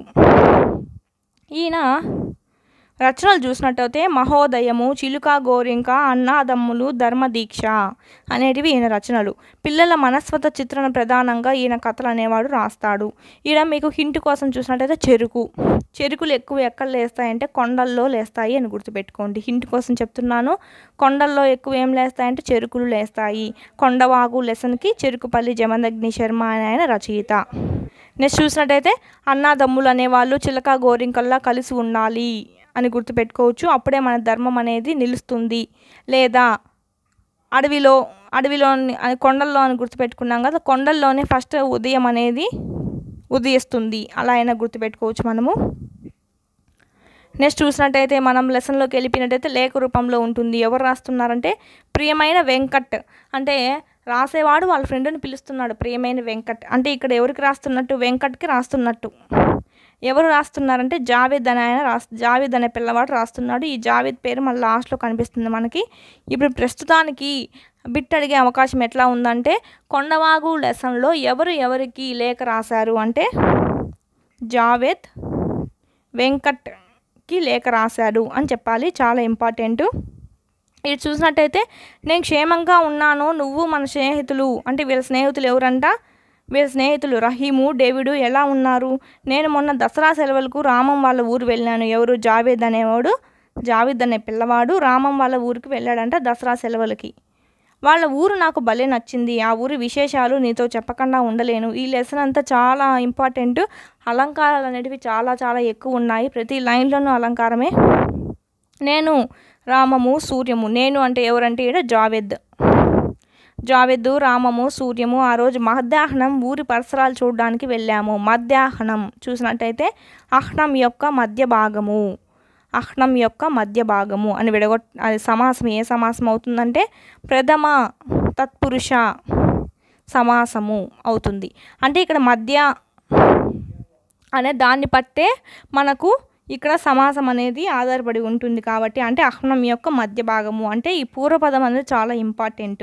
ఈ పూర్వపదం ఇంపార్టెంట్ కలిగినదే ఏదంటే ప్రథమ తత్పురుష సమాసము. ఈ ఒక్క సమాసంలో తప్ప పూర్వపద ఇంపార్టెన్స్ అనేది ఈ తత్పురుష సమాసాల్లో దేనికి ఉండదు. అంటే ప్రథమ, ద్వితీయ, తత్పురుష, నెక్స్ట్ తృతీయ ఉంది, చతుర్థి ఉంది కదా, ఈ అన్నిటిలో కల్లా ఉత్తర పదమే చాలా ఇంపార్టెంట్. కానీ ఈ ప్రథమ తత్పురుషలో మాత్రము పూర్వపద కూడా చాలా ఇంపార్టెన్స్ ఉంటుంది. దాన్నే ఏమంటారంటే ప్రథమ తత్పురుష సమాసం అనేది అంటారు. ఇక్కడ చూసినట్టయితే అహ్నం యొక్క మధ్య భాగము ఈ పూర్వపదకే చాలా ఇంపార్టెన్స్ అనేది ఉంటుంది కాబట్టి ఇది ఏమవుతుందంటే ప్రథమ తత్పురుష సమాసం అనేది అవుతుంది. నెక్స్ట్ చూసినట్టయితే కొండలు, వాగులు, పచ్చని చెట్లు ఉన్నాయి. పచ్చని చెట్లు అంటే పచ్చనైన చెట్లు ఏమవుతుందంటే విశేషణ పూర్వపదంలో ఉంది కాబట్టి విశేషణ పూర్వపద కర్మధారయ సమాసం అవుతుంది. ఆ ఊరికి ఆనుకొని ఉన్న ఊటవాగు ఒకటి పారుతుంది, అంటే ఒక నీళ్లు వెళ్ళే ఒక వాగు. ఆ ఊరి వాళ్ళు దానిని కామధేనువుగా భావిస్తారు, అంటే ఊటవాగుని కామధేనువుగా భావిస్తారు, అంటే ఆవు అంత పవిత్రంగా భావిస్తారు అని చెప్తున్నారు. ఇక్కడ ఊటవాగుని కామధేనువుతో పోల్చారు. సో ఊటవాగు అనేది ఉపమేయం అవుతుంది, కామధేనువు అనేది ఉపమానం అవుతుంది. ఉపమేయాన్ని ఉపమేయంతో పోల్చి చెప్పడాన్ని ఏమంటారంటే ఉపమాలంకారము. కామధేనువు లాగా భావిస్తారు, లాగా, వలన, వలే అన్నీ వచ్చాయంటే ఏమవుతుందంటే మనకి ఉపమాలంకారం అనేది అవుతుంది. ఇప్పుడు ఈ లైన్ ఏమవుతుందంటే ఉపమాలంకారం కిందికి వస్తుంది. దాని వెంబడి కొంత దూరము ఇసుక మేట వేసి లంకగా ఏర్పడింది. ఇసుక మేట వేసి అంటే ఏంటంటే ఇసుకంతా ఒక చోటకు చేరి ఉంది అని అర్థము. లంకలా ఏర్పడింది అంటే ఇలాగా భూమిలోంచి చచ్చుకు వచ్చిన ఇసుక మేటలా, అంటే భూమిలోంచి కొంత భూమి వచ్చినట్టుగా ఉంది కదా, దీన్ని ఏమంటారంటే లంక అని అంటారు. అందుకే మనం శ్రీలంకను కూడా లంక అని ఎందుకు అంటామంటే అందుకే అంటాము. ఇట్లుంటుంది కదా, సముద్రంలో నుంచి రొంత లేసిన భూమిలాగా ఉంటుంది కాబట్టి దీన్ని లంక అని అంటాము. చుట్టూరా బిల్లబిల్లమంటూ నీళ్లు పారుతుంటే అక్కడ కాసేపు ఆనందంగా కూర్చున్నాము. అక్కడ కూర్చున్నంతసేపు ఆ వాగు ఎక్కడ పుట్టింది, అక్కడికి ఎలా వెళ్ళాలి అని ఆలోచనలే కలిగాయి. వెంటనే ఆ వాగు పుట్టిన చోటు ఎక్కడుంది అంటే ఆ వాగు పుట్టిన చోటు ఎంత దూరం అని రామంని అడిగాను. అంటే ఎవరు అడిగారు అని చెప్తున్నా అంటే జావేద్. కొంచెం దూరమే కానీ వెళ్ళవచ్చు అన్నాడు ఎవరు? రామం. సరే వెళ్దామని అందరూ బయలుదేరారు. అదంతా మిట్టపల్లాల దారి. మిట్టపల్లాలు అంటే హెచ్చుతగ్గులు ఉండడము, అంటే కొద్దిసారి ఎక్కువ ఉండడము, కొంత తగ్గులు ఉండడము. మిట్టపల్లాలు చూసినట్టయితే మిట్టము, పల్లెము అంటే నామవాచకాలు రెండు ఏమవుతుందంటే ద్వంద్వ సమాసం అనేది అవుతుంది. నెక్స్ట్ చూసినట్టయితే అలాంటి చోట నడిచే అలవాటు నాకు లేదు అంటే జావేద్కి లేదంట. అలా ఒక అరగంట నడిచాము. అరగంట చూసినట్టయితే గంటలో అరభాగము అంటే 1 అవర్ అంటే ఎంత 60 మినిట్స్. 60 మినిట్స్లో అర్ధ భాగం అంటే 30 మినిట్స్, అంటే అరగంట అన్నా కూడా 30 మినిట్సే. ఇలాగ మనకు గంటలో అర్ధ భాగము ఈడగడ అంటే పూర్వపదం ప్రాధాన్యత అనేది ఉంది. సో ప్రథమ తత్పురుష సమాసం అనేది అవుతుంది. ఓన్లీ డిమువులు రావాలనే కాదు రూలు, ఇలా కూడా అవుతుంది. అంటే పూర్వపద ప్రధానం కలిగింది కూడా ప్రథమ తత్పురుష అవుతుంది. అక్కడ కొండ మీద నుంచి జాలువారుతున్న బోలెడన్ని నీటిపాయలు ఉన్నాయి. బోలెడు ప్లేస్ అన్నీ అనేది మనకు సంధిలో కలిసింది కాబట్టి బోలెడు చూసినట్టయితే ఉత్వ సంధి అవుతుంది. అలా ముందుకు వెళ్ళాము. అక్కడ ఆ గుట్టల్లో ఉన్నది ఒక నీటి బుగ్గ అనేది ఉంది. అక్కడ నుంచి నీళ్లు బయలుదేరి ఇలా పాయలుగా వస్తున్నాయి. అవి కొన్ని పారుతున్నాయి, కొన్ని నృత్యం చేస్తున్నాయి, కొన్ని పాము నడకల్లా నడుస్తున్నాయి. ఇక్కడ ఆ నుంచి బయలుదేరే పాయల్ని దేంతో పోల్చారంటే వీళ్ళు ఇక్కడ పాము నడకలతో పోలుస్తున్నారు. అంటే పాము నడిస్తే ఎట్టుంటుంది, అంటే పాము పాకుతూ పోతే ఎలా ఉంటుంది, అలాగా ఉంది అని చెప్తున్నారు. నడకల్ని పాముతో పోల్చారు. అంటే పాము ఏమవుతుంది, ఉపమానం అవుతుంది. ఏ ప్లేస్లో ఉంది, పూర్వపద ప్లేస్లో ఉంది. కాబట్టి ఉపమాన పూర్వపద కర్మధారయ సమాసం అవుతుంది పాము నడకలు. చాలా ఇంపార్టెంట్. వేటిని వేటితో పోల్చారనేది. పాయలని పాము నడకలతో పోల్చారు. ఇది నెంబర్ 1గా గుర్తుపెట్టుకోండి. పాయల్ని దేంతో పోల్చారు, పాము నడకలు. కొన్ని బుసబుస పొంగుతున్నాయి, ఇవన్నీ వచ్చి ఏకమై వాగులా మారిపోయాయి. వాగు అంటే చిన్న ఏరులా మారిపోయాయి. అంటే ఇట్లా పాయలుగా వచ్చి ఒక వాగుగా, అంటే ఒకసారి కలిసి ఇట్లా వాగుగా మారిపోయాయి అని చెప్తున్నారు. పాయలు వచ్చి వాగులా మారిపోయాయి. నెక్స్ట్ చూసినట్టయితే అక్కడ బండ మీద కూర్చున్నాం. ఒక బండ మీద కూర్చున్నారు వాళ్ళు. సింహాసనం లాంటి ఆ బండ మీద కూర్చొని, సింహాసనం లాంటి చూసినట్టయితే సింహాసనం అనేది ఉపమానం అవుతుంది. బండ అనేది ఉపమేయము. కూర్చొని చూస్తుంటే సూర్యకాంతి పడి ఆ పాయలన్నీ తలతలా మెరుస్తూ ఉన్నాయి. తలతలా మెరుస్తూ ఉండడము అంటే సమాన ధర్మము. ఆ రెండిటికి ఉన్న సమాన ధర్మం అంటే రెండిటికి ఈక్వల్గా దేన్ని పోలుస్తున్నారు, తలతలా మెరవడంతో పోలుస్తున్నారు. కాబట్టి ఇది సమాన ధర్మం అనేది అవుతుంది. లాంటి అనేది ఏమవుతుందంటే ఉపమా వాచకం. ఇటు చూసినట్టయితే ఉపమేయం ఉంది, ఉపమానం ఉంది, ఉపమేయం ఉంది, ఉపమా వాచకం ఉంది, సమాన ధర్మం కూడా ఉంది. ఇది ఏమవుతుందంటే ఉపమాలంకారం అవుతుంది. మెయిన్ ఈ ఉపమాలంకారంలో రకాలు చెప్పాం కదా, 2: లుప్తోపమ, పూర్ణోపమ. ఇక్కడ 4 అనేటివి ఉన్నాయి కాబట్టి పూర్ణోపమ అవుతుంది. ఈ 4ట్లో ఏ ఒక్కటి లోపించినా అది లుప్తోపమ అయ్యిండు. కానీ ఇక్కడ ఉపమేయం ఉంది, ఉపమానం ఉంది, ఉపమా వాచకం ఉంది, ప్లస్ ఇక్కడ ఏముంది, సమాన ధర్మం కూడా ఉంది. సో ఇది ఏమవుతుంది, పూర్ణోపమ అలంకారము. బిల్లమెల్లమంటూ అవి పారుతుంటే నాకు భలే ముచ్చటేసింది. ఆ ఉత్సాహంతో ఆ విశాలమైన బండ మీద పడి గెంతుతూ మేమే రాజులం అంటూ గోల చేశాము. అప్పటికే మేము వచ్చి చాలాసేపు అయింది. సంధ్యవేళ కావస్తుంది. సంధ్యవేళ అంటే ఈవినింగ్ కావస్తుంది. చాలాసేపు అయ్యింది అంటే చాలాసేపు ప్లస్ అయ్యింది. అనేది మనకు సంధిలో వచ్చింది కాబట్టి సేపు అంటే ఉత్వ సంధి ఉంది. అయితే ఏం కొండ మీద వెలుగు బాగానే ఉంది. వేసవి పొద్దు కదా, అందుకు ఇంకా అలాగే ఉంది. పొద్దు అంటే కాలము. పొద్దు అంటే ఏమనొచ్చు అంటే కాలం అనొచ్చు, లేదా రోజు, లేదా దినము అని కూడా అనొచ్చు. గంట సేపు కూర్చోవచ్చు అనుకున్నాము. సాయంత్రము నాకు అక్కడి నుంచి కదలాలని అనిపించలేదు. నాకు మాత్రం అక్కడి నుంచి కదలాలని అనిపించట్లేదు అని చెప్తున్నాడు. అలా చుట్టూ చూస్తూనే కూర్చున్నాము. అక్కడి నుంచి చూస్తుంటే ఆ ప్రదేశం అంతా వివిధ రంగులతో తయారు చేసిన దేశపటంలా కనిపిస్తుంది. ప్రదేశం అంతా ఇక్కడ ఏమవుతుంది, ఇది ఉపమేయము. ప్రదేశాన్ని దేశపటంతో పోల్చాడు. దేశపటం అనేది ఉపమానం అవుతుంది. లా అనేది ఉపమా వాచకం. దేశపటంలా కనిపిస్తుంది. ఇదేమవుతుందంటే ఉపమాలంకారం అనేది అవుతుంది. కాలిదారులు, వాగులు, రోడ్లు అంతకంతకు వెడల్పైన గీతల్లా కనిపిస్తున్నాయి. ఈ వాగులు, రోడ్లు, కాలిదారులు అనేటివి ఎలా కనిపిస్తున్నాయంటే గీతల్లా. ఇది కూడా అంతేను. దేనిలా, గీతల్లా అంటే ఉపమానము గీత అవుతుంది.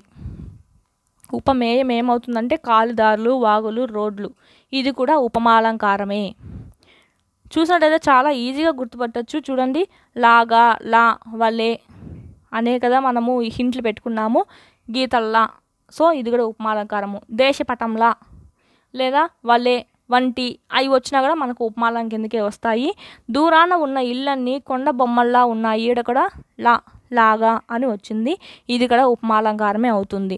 దూరాన చూసినట్టయితే దూరము ప్లస్ నా, దూరాన. ఈ ము అనేది లోపించి నా అనేది వచ్చింది. ఆ నా వస్తు ఏం చేసింది, రాకు దీర్ఘం తెచ్చింది. దూరా నా ఏమవుతుంది, ఇక్కడ చెప్పాను కదా, పరపదంలో లు కానీ, లా కానీ, నా కానీ వచ్చి మూను తొలగించేసి దీర్ఘం తెచ్చాయంటే లు, లా, నా, లా సంధి అవుతుంది. ఇప్పుడు ఇది దూరాన అనేది. దూరాన ఉన్న ఇళ్ళన్నీ కొండపల్లి బొమ్మల్లా ఉన్నాయి. ఇళ్ళని కొండపల్లి బొమ్మలతో పోల్చాడు. ఇల్లు అనేది ఉపమేయం అవుతుంది. కొండపల్లి బొమ్మ అనేది ఏమవుతుందంటే ఉపమానం అనేది అవుతుంది. ఇది కూడా లుప్తోపమ అవుతుంది. ఎందుకంటే ఇక్కడ మనకి సమాన ధర్మం అనేది ఇవ్వలేదు. ఒకటి లోపించింది కాబట్టి లుప్తోపమ అవుతుంది, పూర్ణోపమ అవ్వదు. ఆ ఎత్తు మీద నుంచి చూస్తే ఎటు చూసినా ప్రకృతి సౌందర్యమే కనిపిస్తుంది. ప్రకృతి సౌందర్యం అంటే ప్రకృతి యొక్క సౌందర్యము. యొక్క అని వస్తే ఏమిటి? షష్ఠి తత్పురుష సమాసం అనేది అవుతుంది. ఈ నేల అంతా అందంగా ఉంది, ఈ నేల ఇంత అందంగా ఉంది అనుకుంటే ఆకాశం మరింత అందంగా ఉంది. ఆకాశం ఎత్తు నుంచి చూస్తే అత్యద్భుతంగా కనిపిస్తుంది. ఆకాశం ఆ ఎత్తు నుంచి చూస్తే అంటే అంత హైట్గా ఉన్నారు వాళ్ళు, ఆ నుంచి చూస్తే చాలా అత్యద్భుతంగా కనిపిస్తుంది అంట వాళ్ళకి. అత్యద్భుతం చూసుకున్నట్టయితే యావత్తు వచ్చింది. చాలా గుడ్డిగా పెట్టవచ్చు మనం. ఏమని అంటే యనాదేశ సంధి. యావత్తులు వావత్తులు రావత్తులు వచ్చాయంటే యనాదేశ సంధి అని చెప్పాను కదా. అలాగే ఇది విడగొట్టుకున్నారు చూస్తున్నట్టయితే అతి ప్లేస్ అద్భుతం, అత్యద్భుతం యావత్ అనేది వచ్చింది. సో యనాదేశ సంధి. ఒక మూల ఏ మార్పు లేకుండా వట్టి నీలంగా ఉంది. ఇంకో మూల పింజ మొబ్బులు ఒకదాని మీద ఒకటి పడి దొర్లుతూ రకరకాల విన్యాసాలు చేస్తున్నాయి. పింజ మొబ్బులు అంటే మొబ్బుల గుంపు. మొబ్బులు గుంపు ఒకదాని మీద ఒకటి ఉండి దొర్లుతున్నట్టుగా ఉన్నాయి అని చెప్తున్నారు. తూర్పుకు తిరిగితే నల్లటి మేఘాలు ఒత్తుగా కనిపిస్తున్నాయి. నల్లటి మేఘాలు అంటే నల్లనైన మేఘాలు. నల్లనైన అనేది ఏమవుతుంది? విశేషణం అవుతుంది. విశేషణం ఏ ప్లేస్లో ఉంది? పూర్వపద ప్లేస్లో ఉంది కాబట్టి విశేషణ పూర్వపద కర్మధారయ సమాసం అనేది అవుతుంది నల్ల మబ్బులు అనేది. ఇవి కాసేపు ఏనుగులు బారులు తీసి వరుసగా నడుస్తున్నట్లు, కొన్ని కదం తొక్కుతున్నట్లు అనిపించాయి. చాలా చాలా ఇంపార్టెంట్. ఏనుగు బారులు తీసి నడుస్తున్నట్టుగా అంటే అన్నట్లు, ఉన్నట్లు అని ఉందంటే మనకు ఏ అలంకారం అవుతుంది? ఉత్ప్రేక్ష అలంకారము. ఇప్పుడు ఈ లైన్ మనకు ఉత్ప్రేక్ష అలంకారం అనేది అవుతుంది. లాగా వలే అని ఉంటే ఉపమాలంకారం అవుతుంది. అన్నట్లు, ఉన్నట్లు ఊహించి చెప్పడం కాబట్టి ఇది ఏమవుతుందంటే ఉత్ప్రేక్ష అలంకారం అవుతుంది. ఇది ఇంకొక విషయం చూసినట్టయితే ఇది మేఘాలని పోల్చాడు. మేఘాలని ఏనుగు బార్లు లాగా ఉన్నాయి అని పోల్చాడు. ఇది కూడా చాలా ఇంపార్టెంట్. మళ్ళీ మనకి ఎక్సర్సైజెస్లో వచ్చింది దేనితో పోల్చాడు అని. సింహాసనాన్ని బండతో పోల్చాడు. నెక్స్ట్ పాయల్ని వాగులతో పోల్చాడు, సింహాసనాన్ని బండలతో. నెక్స్ట్ ఇక్కడ మబ్బులని ఏనుగుల బారులతో పోల్చాడు. చాలా ఇంపార్టెంట్. నెక్స్ట్ చూసినట్టయితే ఇటు పశ్చిమానికి తిరిగితే భూమి ఆకాశం కలిసే చోటు. ఆకాశం ఎర్రని మంటతో పొగలు కక్కుతున్నట్లు ఉంది. ఇక్కడ అంతే అన్నట్లు ఉన్నట్లు ఉంది కాబట్టి ఇది కూడా ఉత్ప్రేక్ష అలంకారం అవుతుంది. నెక్స్ట్ ఎర్రని మంట చూసినట్టయితే ఎర్రనైన మంట. విశేషణం పూర్వపద ప్లేస్లో ఉంది కాబట్టి విశేషణ పూర్వపద కర్మధారయ సమాసం అవుతుంది. అలా చూస్తూ ఉండగానే చీకటి పడడం ప్రారంభమైంది. ఈ రామము ఈలపాట పాడుతుంటే, మా రామం అంటే రామం అనేవాడు ఈలపాట పాడుతున్నాడు. సూర్యం ఏం చేస్తున్నాడు? ఆ పాటకి తాళం వేస్తున్నాడు. ఇక్కడ బయలుదేరదామని ముగ్గురం ఆ బండ మీద దిగి ఇదెంత బాగుందిరా అదెంత బాగుందిరా అంటూ ఉత్సాహంగా ఇంటి దారి పట్టాము. చూడాలనుకోవాలే కానీ ప్రకృతిలో ప్రతి దృశ్యము అందమైనదే. వినాలనుకోవాలే కానీ ప్రకృతిలో ప్రతి శబ్దము అద్భుతమైనదే అని చెప్తున్నారు. మన మిత్రులకు ఈ లేఖ చూపించు. మీరు కూడా ఎప్పుడో ఒకసారి ఈ ఊరు తప్పక చూడండి. నీ అనుభవాలన్నీ నాతో పంచుకుంటావు కదూ అని చెప్పి ఈ లెటర్ని ముగించాడు. అనుభవాలు ప్లస్ అన్నీ అనేది మనకు సంధిలో ఉంది కాబట్టి లాలో కలిసింది కాబట్టి లూలో ఏముంది? సో ఉత్వ సంధి అవుతుంది. మీ ప్రియమైన స్నేహితుడు జావేద్ అంటే రాసింది జావేద్. మనకు లాస్ట్లో పేరు అనేది రివీల్ చేస్తారు. మేట అంటే ఇసుక ప్రదేశము. వాగు అంటే చిన్న ఏరు. జాలువారు అంటే జారుతున్న. బాట అంటే దారి. క్షేమం అంటే కులాస. పొద్దు అంటే రోజు దినము. దృశ్యం అంటే సన్నివేశము అంటే చూడదగినది.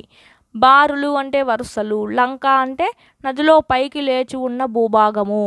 కదం తొక్కు అంటే ఉత్సాహంతో ముందుకు వెళ్ళడము. ఇదంతా మనకి ఇంపార్టెంట్ లేదు.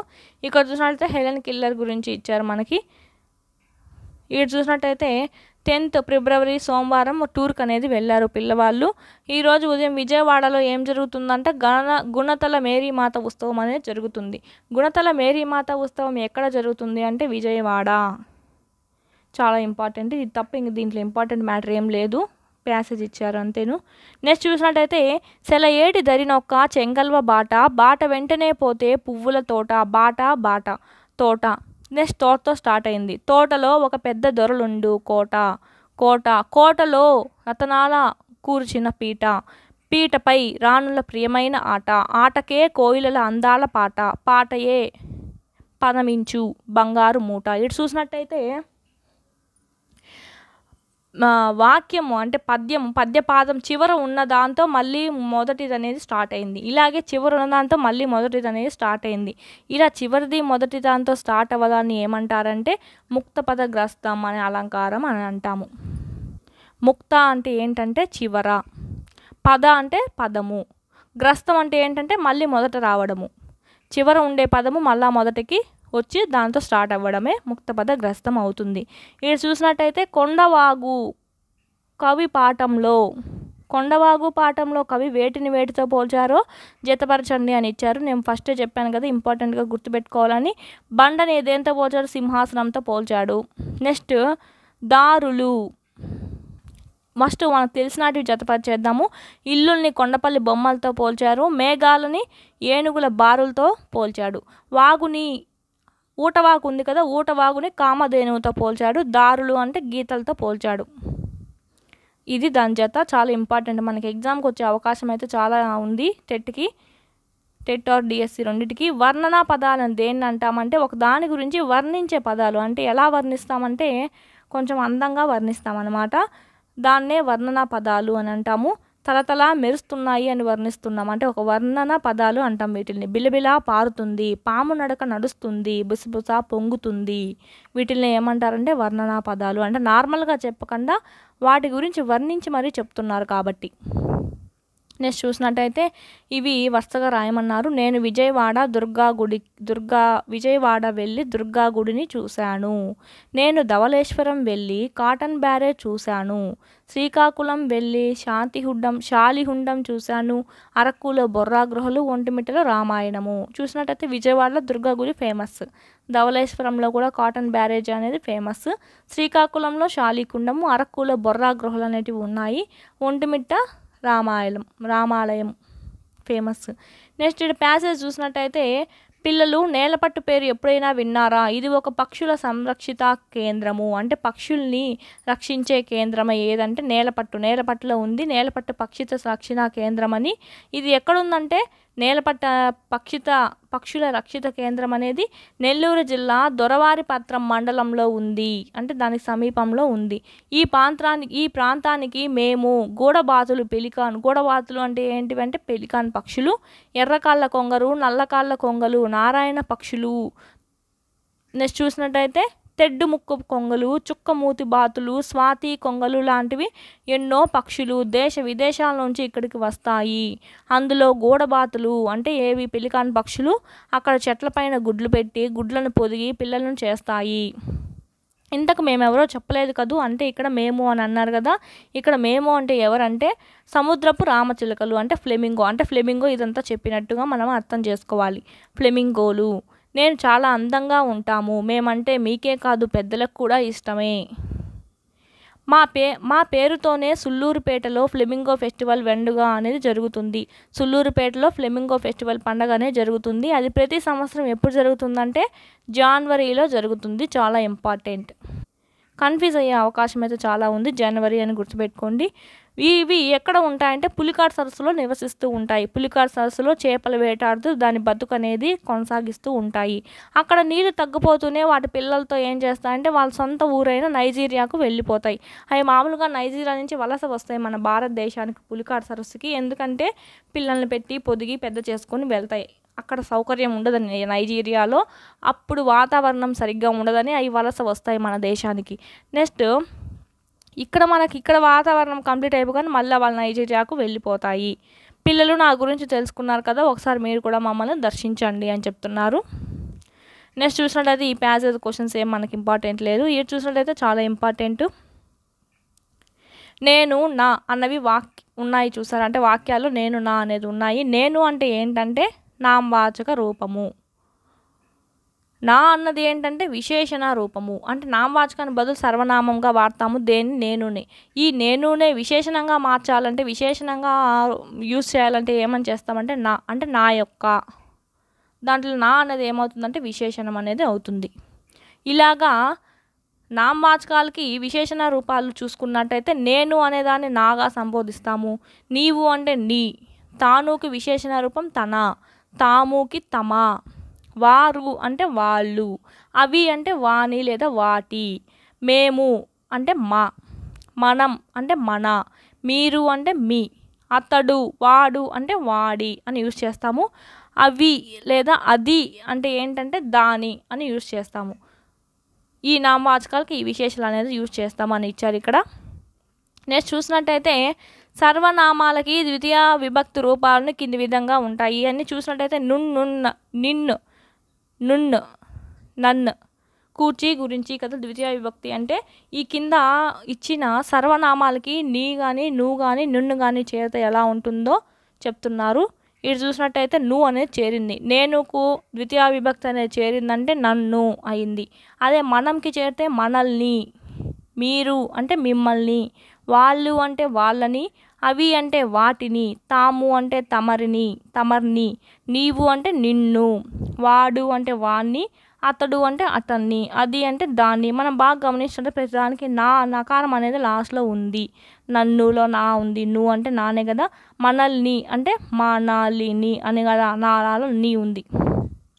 లీని దీంట్లో కూడా వాళ్ళని, వాటిని, తమరిని అంటే తమరిని అని, నన్ను, వాణ్ణి, అతన్ని, నీ. చూసినట్టయితే అన్నిట్లోనూ ద్వితీయ రూపాలు అనేటివి ఉన్నాయి. ఇలా సర్వనామాలని ద్వితీయ రూపాల్లోకి ఇలా మార్చుతాము అని చెప్తున్నారు.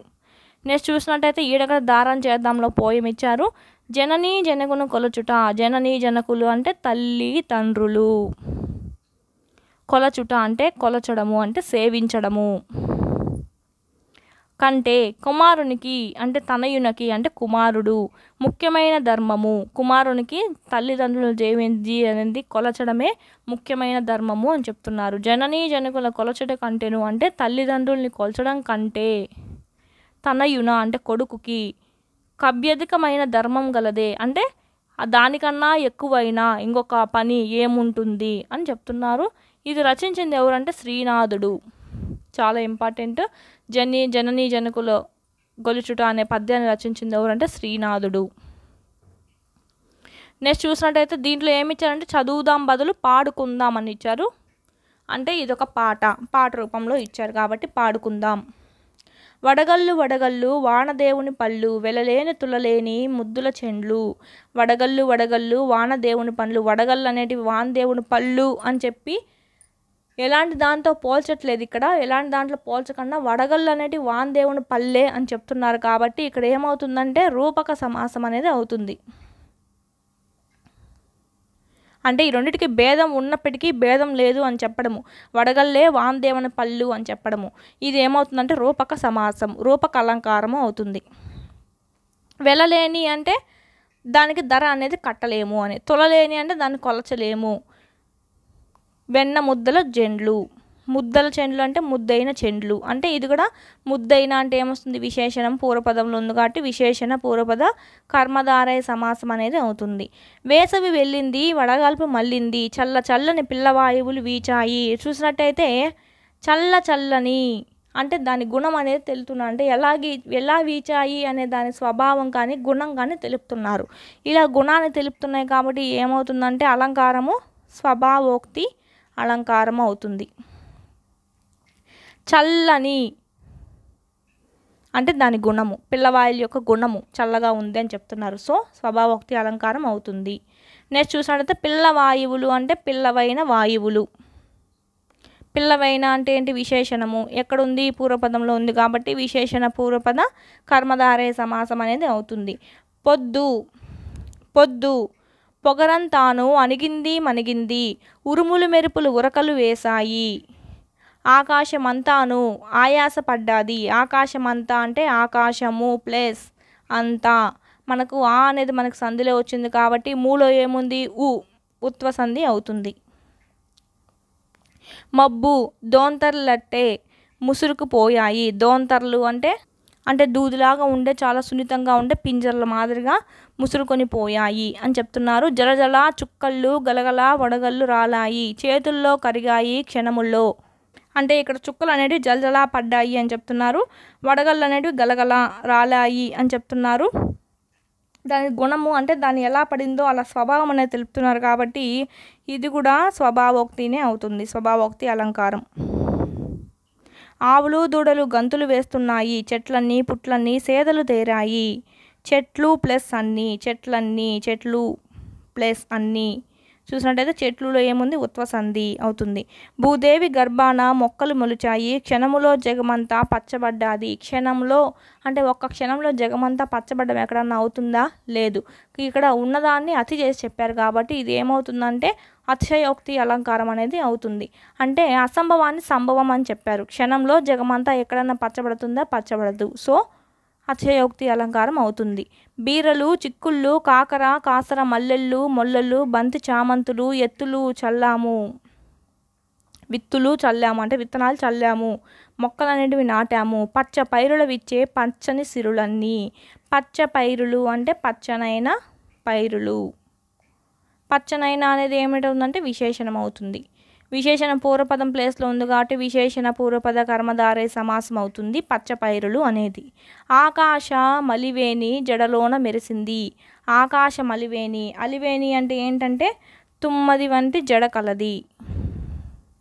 దీనికి ఉత్పత్తి అర్థం అవుతుంది, తుమ్మెద వంటి జడ కలది అలివేణి అంటే. 7 రంగుల ఇంద్రధనుసు పూదండ, ఎండలు వానలు చెట్టా పట్టాలతో అంటే ఒకరి చేతులు ఒకరు పట్టుకొని మా ఇల్లు వాకిళ్ళు ఒళ్ళు తడిసాయి. మా ఇల్లు అంటే వాళ్ళ ఇల్లు వాకిలి అంతా తడిసిపోయాయి అని చెప్తున్నారు. మా ఇల్లు అంటే మా ప్లస్ ఇల్లు. ఇక్కడ సంధి జరగలేదు కాబట్టి ఈ అనేది చేరింది. ఈకి ఈ చేరి ఏమైంది? ఈ అనేది వచ్చింది. ఈ అనేది వచ్చింది అంటే ఈ అనేది యాగమనంగా అంటే అక్కడ లేదు ముందే కానీ మధ్యలో వచ్చి చేరింది కాబట్టి ఏమవుతారంటే ఎడాగమ అంటే యా అనేది ఆగమనంగా చేరింది అంటే ఎడాగమ సంధి అవుతుంది మా ఇల్లు అనేది. ఎండలు వానలు చిటపటల నాడుతూ మా కళ్ళు మా మొళ్ళు మా ఇల్లు తడిపే. ఇక్కడ చూసినట్టయితే ఏ అలంకారం ఉందంటే ఒకే పదం చాలాసార్లు రిపీట్ అయింది కాబట్టి ఒక హల్లు లు లు లు అనేది ఇది ఏమవుతుందంటే వృత్యానుప్రాస అలంకారం అవుతుంది. వృత్య అంటే ఏంటంటే మళ్ళీ మళ్ళీ మళ్ళీ మళ్ళీ ఒక హల్లే రిపీట్ అవ్వడాన్ని ఏమంటారంటే వృత్యానుపాస అలంకారము అంటారు. అటు ఆరు బయటకు ఇటు చూరు కిందకు పరుగులు తీస్తూను పక్కపక్క ఆడాము అని చెప్తున్నారు. ఇది రచించింది ఎవరంటే వడగళ్ళు ఏడిద కామేశ్వరరావు అని ఆయన రచించారు. ఏడిద కామేశ్వరరావు ఏడ పనిచేసేవాళ్ళంటే ఆకాశవాణిలో. ఈయన ఏమని పిలుస్తారు? రేడియో అన్నయ్యగా ప్రసిద్ధి, చాలా ఇంపార్టెంట్. రేడియో అన్నయ్యగా ప్రసిద్ధి చెందింది ఎవరంటే ఏడిద కామేశ్వరరావు. మనం ఫ్రెండ్స్ని తిట్టేటప్పుడు రే గాడిద అని తిట్టాం కదా, అలా గుర్తుపెట్టుకోండి రేడియో గాడిద అని, ఏడిదని గాడిద అని గుర్తుపెట్టుకోండి. నెక్స్ట్ చూసినట్టయితే రాష్ట్ర గీతము, జైలు రోజులు, ఇండోనేషియా చరిత్ర మొదలైన రచనలు అనేటివి ఈయన చేశారు. బాలల కోసం ఎన్నో పాటలు నాటికలు అనేటివి రాశారు. ఈడ హింట్ కోసం ఏం పెట్టుకున్నాము? రేడియోని గాడిద అని గుర్తుపెట్టుకున్నాము. నెక్స్ట్ రచనలు చూసినట్టయితే కామంతో చూసినామంటే మన రాష్ట్రం అనేది అంటే మన ఇండోనేషియాలో మన రాష్ట్రం అనేది జైలు శిక్ష అనేది వేస్తుంది అని గుర్తుపెట్టుకోండి. నెక్స్ట్ చూసినట్టయితే 4th జయగీతం లెసన్లు చూసినట్టయితే జయగీతం, జయం అంటే ఏంటి? విజయము అని. జయం గురించి గీతం పాడడము అంటే జయం గురించి గీతము. నిన్ను నన్ను కూర్చి గురించి వచ్చిందంటే ఏమవుతుందంటే ద్వితీయ తత్పురుష సమాసం అనేది అవుతుంది. ఈ జయగీతానికి మనము ప్రక్రియ చూసుకున్నట్టయితే ఈ లెసన్ అంతా పాట ప్రక్రియలో ఉంటుంది అంటే పాట రూపంలో ఉంటుంది. దీనివల్ల మనకి ఇతివృత్తం ఏం తెలియజేస్తున్నారంటే మహనీయుల చరిత్ర అనేది దీని ఇతివృత్తం అవుతుంది. ఇది చూసినట్టయితే చిత్రానికి క్వశ్చన్స్ అనేటివి ఇచ్చారు. ఇది రచించింది ఎవరంటే బోయి భీమన. ఇక్కడ హింట్ చూసుకున్నట్టయితే బోయి అంటే పోయి అని గుర్తుపెట్టుకోండి. పోయి జయగీతం అనేది పాడు అని గుర్తుపెట్టుకుంటే మనకు చాలా ఈజీగా గుర్తుంటుంది. బోయిలో పోయి జయగీతం అనేది పాడు. నెక్స్ట్ చూసినట్టయితే మనము జయ జయ జయ అంబేద్కర, జయ దళిత జన స్వర, దళిత జన చూసినట్టయితే దళితులైన జనం అంటే పేదవారైన, దళితులైన జనం అంటే పేదవాళ్ళైన జనము అనే అర్థము. దళితులైన అంటే ఇదొక విశేషణం, అంటే పేదవారు అంటే విశేషణమే కదా. ఈ విశేషణం ఏ ప్లేస్లో ఉంది? పూర్వపద ప్లేస్లో ఉంది కాబట్టి విశేషణ పూర్వపద కర్మధారయ సమాసం అనేది అవుతుంది. నెక్స్ట్ లైన్ చూసినట్టయితే జయ మానవ మందార జయ భారత భాస్కర. భాస్కర అంటే భాస్కరుడు అంటే ఎవరు? సూర్యుడు. ఈడ మన మానవులని అంటే మన భారత ప్రజలని ఏమని సంబోధిస్తున్నాడంటే కవి చాలా విధాలుగా సంబోధిస్తున్నాడు. భాస్కర అని. ధర్మపద నిర్మాత అంటే ధర్మాన్ని ధర్మదారిలో నడిచేటువంటి ఓ నిర్మాతగా మనల్ని పిలుస్తున్నారు భారత పౌరులని. నేను చూసినట్టయితే నవభారత సంవిధాన. నవభారత అంటే కొత్త యుగము అని అర్థము. కొత్త భారతము అంటే కొత్త యుగం, కొత్తదైన భారతం అని అర్థము. కొత్తదైన అన్నా కూడా విశేషణమే. ఏ ప్లేస్లో ఉంది? పూర్వపద ప్లేస్లో ఉంది కాబట్టి ఇది కూడా ఏమవుతుందంటే విశేషణ పూర్వపద కర్మధారయ సమాసం అనేది అవుతుంది. సంవిధాన అంటే రాజ్యాంగము. మన రాజ్యాంగాన్ని ఏమంటారంటే సంవిధానము అంటారు. నెక్స్ట్ చూసినట్టయితే ధర్మ పథక నిర్మాత. ధర్మ పథక అని కూడా అంతే, ధర్మమైన పథకము. ధర్మమైన అనేది కూడా విశేషణము, పూర్వపదంలో ఉంది కాబట్టి విశేషణ పూర్వపద కర్మధారయ సమాసము. నిర్మాత అంటే నిర్మించిన వాడా. ఎవరు? అంబేద్కరే కదా మనం నిర్మించింది రాజ్యాంగం అనేది. అంబేద్కర్ గురించే చెప్తున్నారు ఇక్కడ. భువి సమస్త పీడిత జన దుఃఖశాంతి తథాగత. తథాగత చూసినట్టయితే బుద్ధుడా. తథాగత అంటే బుద్ధుడా అంటే సమస్తంగా పీడిస్తున్న వాళ్ళకి వాళ్ళ బాధ నుంచి శాంతిని కలిగించిన బుద్ధుడా అని చెప్తున్నారు. అంబేద్కర్ని ఉద్దేశించి చెప్తున్నారు ఈ పోయం అనేది. వేదాలను శోధించి వేదాంతము అధిగమించి. వేదాలనేటివి ఎతికి వేదాంతాలన్నీ చదివి వాటిని అధిగమించి అని. వేదాలను చూసినట్టయితే వేదాలు, వేదము ప్లస్ లను అంటే లను ఉన్న ఒకటే లేకున్నా ఒకటే ప్లస్ లా వేదాలు కదా. లు అనేది మనకు సంధిలో వచ్చి ము అనేది లోపించి దీర్ఘం అనేది ఏకాదేశమైంది కాబట్టి లూలా నాలా సంధి అనేది అవుతుంది వేదాలు అనేది. వేదాంతము చూసినట్టయితే వేద ప్లస్ అంతము వేదాంతము. ఆ ప్లస్ ఆ అనేది దీర్ఘం అనేది అయింది కాబట్టి సవర్ణ దీర్ఘ సంధి అవుతుంది. నెక్స్ట్ చూసినట్టయితే మనిషిగా బ్రతుకుటే మహితమన్న మహాశయ. మహితము అంటే గొప్పది. మనిషిగా బతకడమే గొప్ప లక్షణము అన్న మహాశయ అంటే మహావీరుడా. మహితమన్న చూసినట్టయితే మహితము ప్లస్ అన్న మహితమన్న. ఆ అనేది మనకు సంధిలో కనిపించింది కాబట్టి మహితము ఏమవుతుంది? ఉత్వ సంధి అవుతుంది. అస్పృశ్యత. అస్పృశ్యత అంటే అంటరానితనము. అస్పృశ్యత రూపుమాపి అంటే దాన్ని రూపు లేకుండా చేసి. అగ్ర అంత్య భేద ముడిపి. అగ్ర అంటే పెద్ద, అంత్య అంటే చివర, అంటే పెద్ద చిన్న అనే భేదాలన్నీ ఉడిపి అంటే తొలగించి అని వస్తుంది. తొలగించి. నిష్కుల భారత జాతికి. నిష్కుల కులం అనేది లేని అంటే కులం అనే లేని మన భారత జాతికి. నీడయైన బోధిప్రియ. నీడయైన అంటే అండగా ఉన్నటువంటి, బోధన చెప్పే అంటే బోధించే ప్రియమైన వాడా అని చెప్తున్నారు. నిష్కుల చూసినట్టయితే నిహ్ ప్లస్ కుల అని విడగొట్టాలి. నిహ్ అంటే ఏమొచ్చింది? విసర్గ వచ్చింది కాబట్టి దీన్ని ఏమంటారంటే విసర్గ సంధి అవుతుంది. లేదా నిస్ ప్లస్ కుల కూడా విడగొట్టచ్చు. ఏమవుతుందంటే జస్వ సంధి అనేది అవుతుంది. నిష్కుల. నీడ అయినా అంటే నీడా ప్లస్ అయినా నీడైనా. నీడా ప్లస్ అయినా నీడైనా. ఇప్పుడు యా అనేది ఆగమనంగా చేరింది కాబట్టి యా ఐ అయింది, అందుకే ఐ అనేది అయ్యింది. సో ఎడాగమ సంధి అనేది అవుతుంది నీడ అయినా. జాతీయ సమైక్యానికి. మతాతీత రాజ్యానికి. మతాతీత అంటే మతాలకు అతీతమైన అని. మతాలకు అతీతమైన. కిన్ కున్ యొక్క లోన్ లోపల ఎక్కడ వస్తుందంటే షష్ఠీలో వస్తుంది. సో ఇది షష్ఠీ తత్పురుష సమాసం అనేది అవుతుంది. అలాగే మతాతీత అంటే మత ప్లస్ సంధి చూసుకున్నట్టయితే మత ప్లస్ అతీత. మతాతీత. ఆ ప్లస్ ఆ ఏమైంది? దీర్ఘం ఏకాదేశమైంది కాబట్టి సవర్ణ దీర్ఘ సంధి.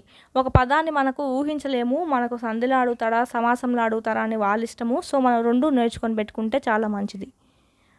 ప్రజాస్వామ్య ధర్మానికి ప్రాణమైన సంఘర్షి. జగతికి స్వేచ్ఛ సమత సౌభ్రాతత్వము కోర్పగా. జగతికి అంటే మన లోకానికి ప్రపంచానికి. స్వేచ్ఛ సమతని. సౌభ్రాతత్వము అంటే సోదర భావము అనేది కూర్చావు. జనమెల్లా పోర్చిన, జనమల్లా పోరాడిన, జనము ప్లస్ ఎల్లా, జనమెల్లా. ఏ అనేది మనకు సంధిలో వచ్చింది కాబట్టి ము అనేది ఏమవుతుంది, ఉత్వ సంధి అవుతుంది. జనగణమన విప్లవ యోధ అంటే జనగణమన పాడిన విప్లవ యోధ అని చెప్తున్నారు. అందకాలమున పుట్టి అవనికి దీపము పెట్టి, అవనికి అంటే మన భూమికి, దీపం పెట్టి అంటే వెలుగును తెచ్చి అని. దీపం పెట్టి చూసినట్టయితే దీపమును పెట్టి, నిన్ను నన్ను గూర్చి గురించి. ఏ సమాసంలో వస్తుందంటే ద్వితీయ తత్పురుష సమాసంలో వస్తుంది. ఇది ద్వితీయ తత్పురుష సమాసం అనేది అవుతుంది. పంకమును మదించి అంటే పంకము అంటే బురద, మదించి అంటే చిలికి, బురద అనేది చిలికించి మన భూమికి, మహి అంటే భూమికి, పరిమళ మొసగిన సూరి అని పిలుస్తున్నారు.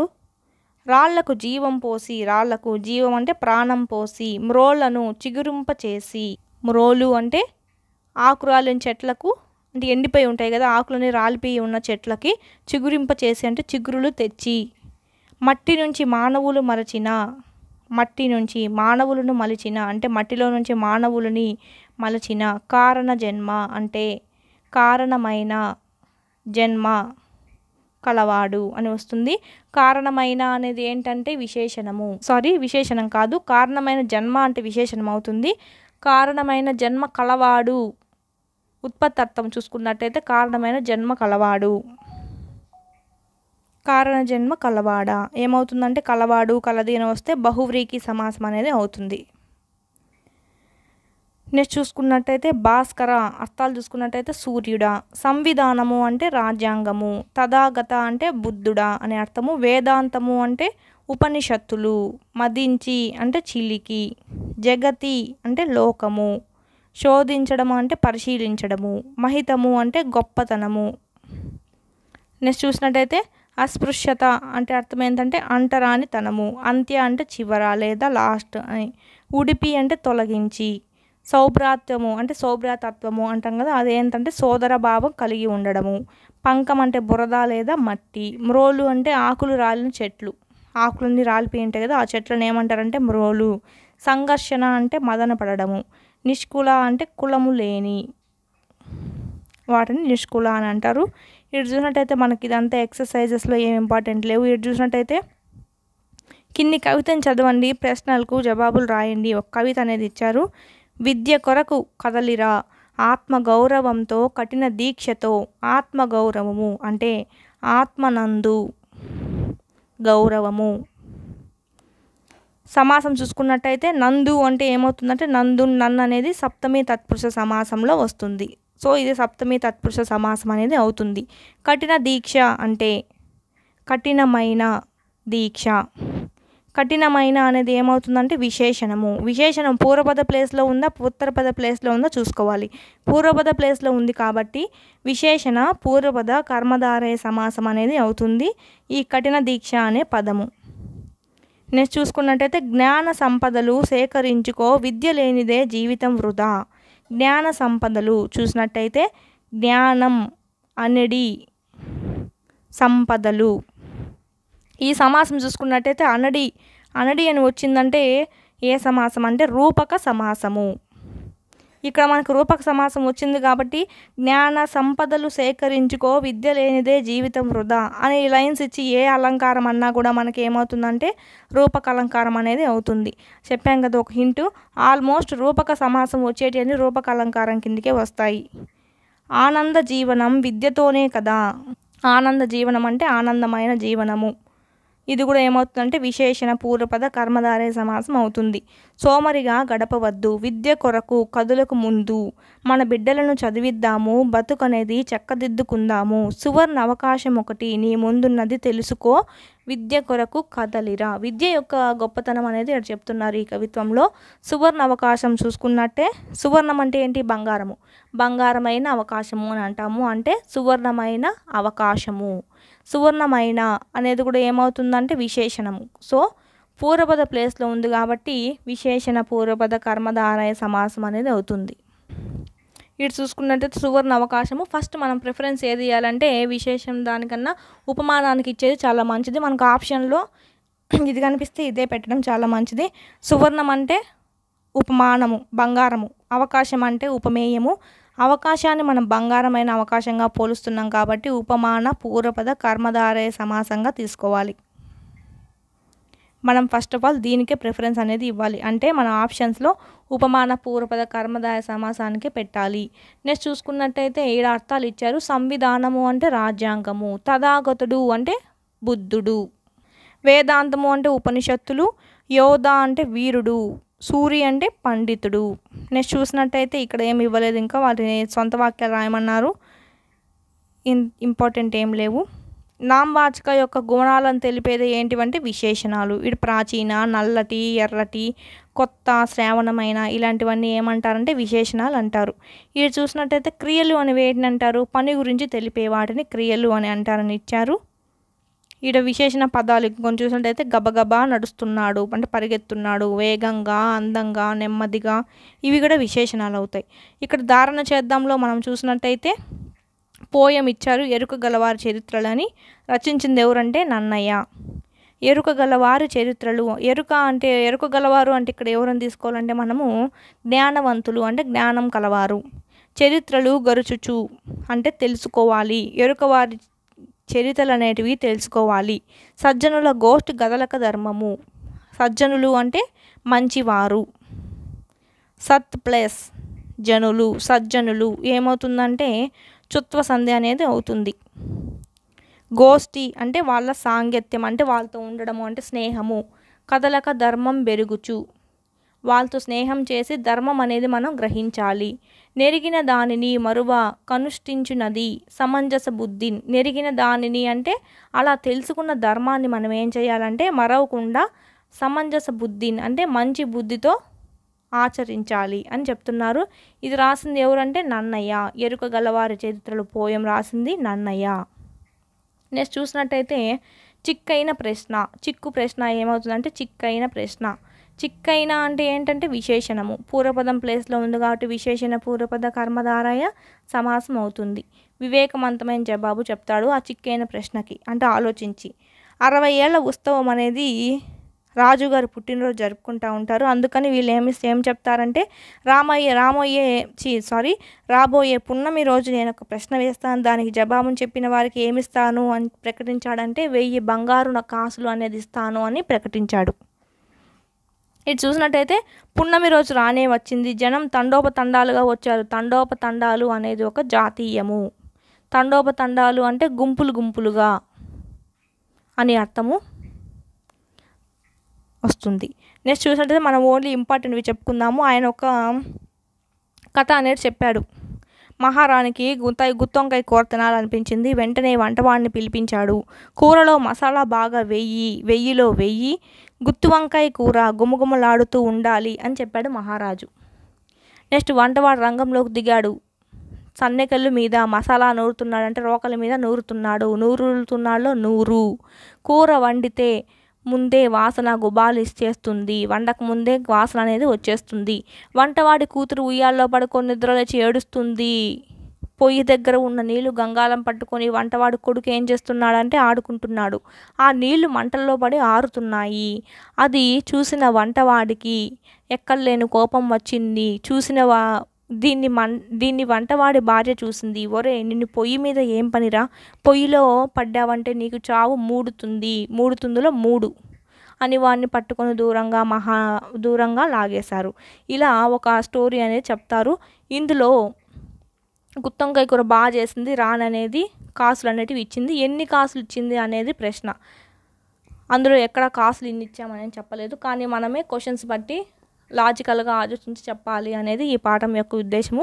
ఆ చెప్పింది ఎవరంటే 5వ తరగతి చదివే వెన్నెల అనే అమ్మాయి ఏమని చెప్తుందంటే 1116 అని చెప్తుంది. ఎలా అంటే ఇక్కడ వేయించుతున్నారులో 1000, 100లో 100, 7 ఏడుస్తున్నారులో 6, 6, 3 తుందులో 3 ఇవన్నీ ప్లస్ చేస్తే ఏమొస్తుందంటే 10, 16 అంటే 1016 అని వెన్నెల అనే అమ్మాయి ఆన్సర్ చెప్తుంది. దానికి మహారాజు మెచ్చుకుంటాడు. ఆ అమ్మాయికి 1116 అని జవాబు చెప్పడం వల్ల వెన్నెలను ఆమోదించి బహుమతి అనేది ఇస్తారు. ఈ చిక్కు ప్రశ్న వివేకవంతమైన జవాబు అనేది యా నుంచి తీసుకున్నారంటే జానపద కళ నుంచి తీసుకున్నారు. జానపద కళల్లో నుంచి ఈ లెసన్ అనేది తీసుకున్నారు. ఇంతటితో మనకు 4th లెసన్ వరకు కంప్లీట్ అయిపోయింది. నెక్స్ట్ 5th లెసన్ నుంచి మనం నెక్స్ట్ వీడియోలో డిస్కస్ చేసుకుందాము. Thank you.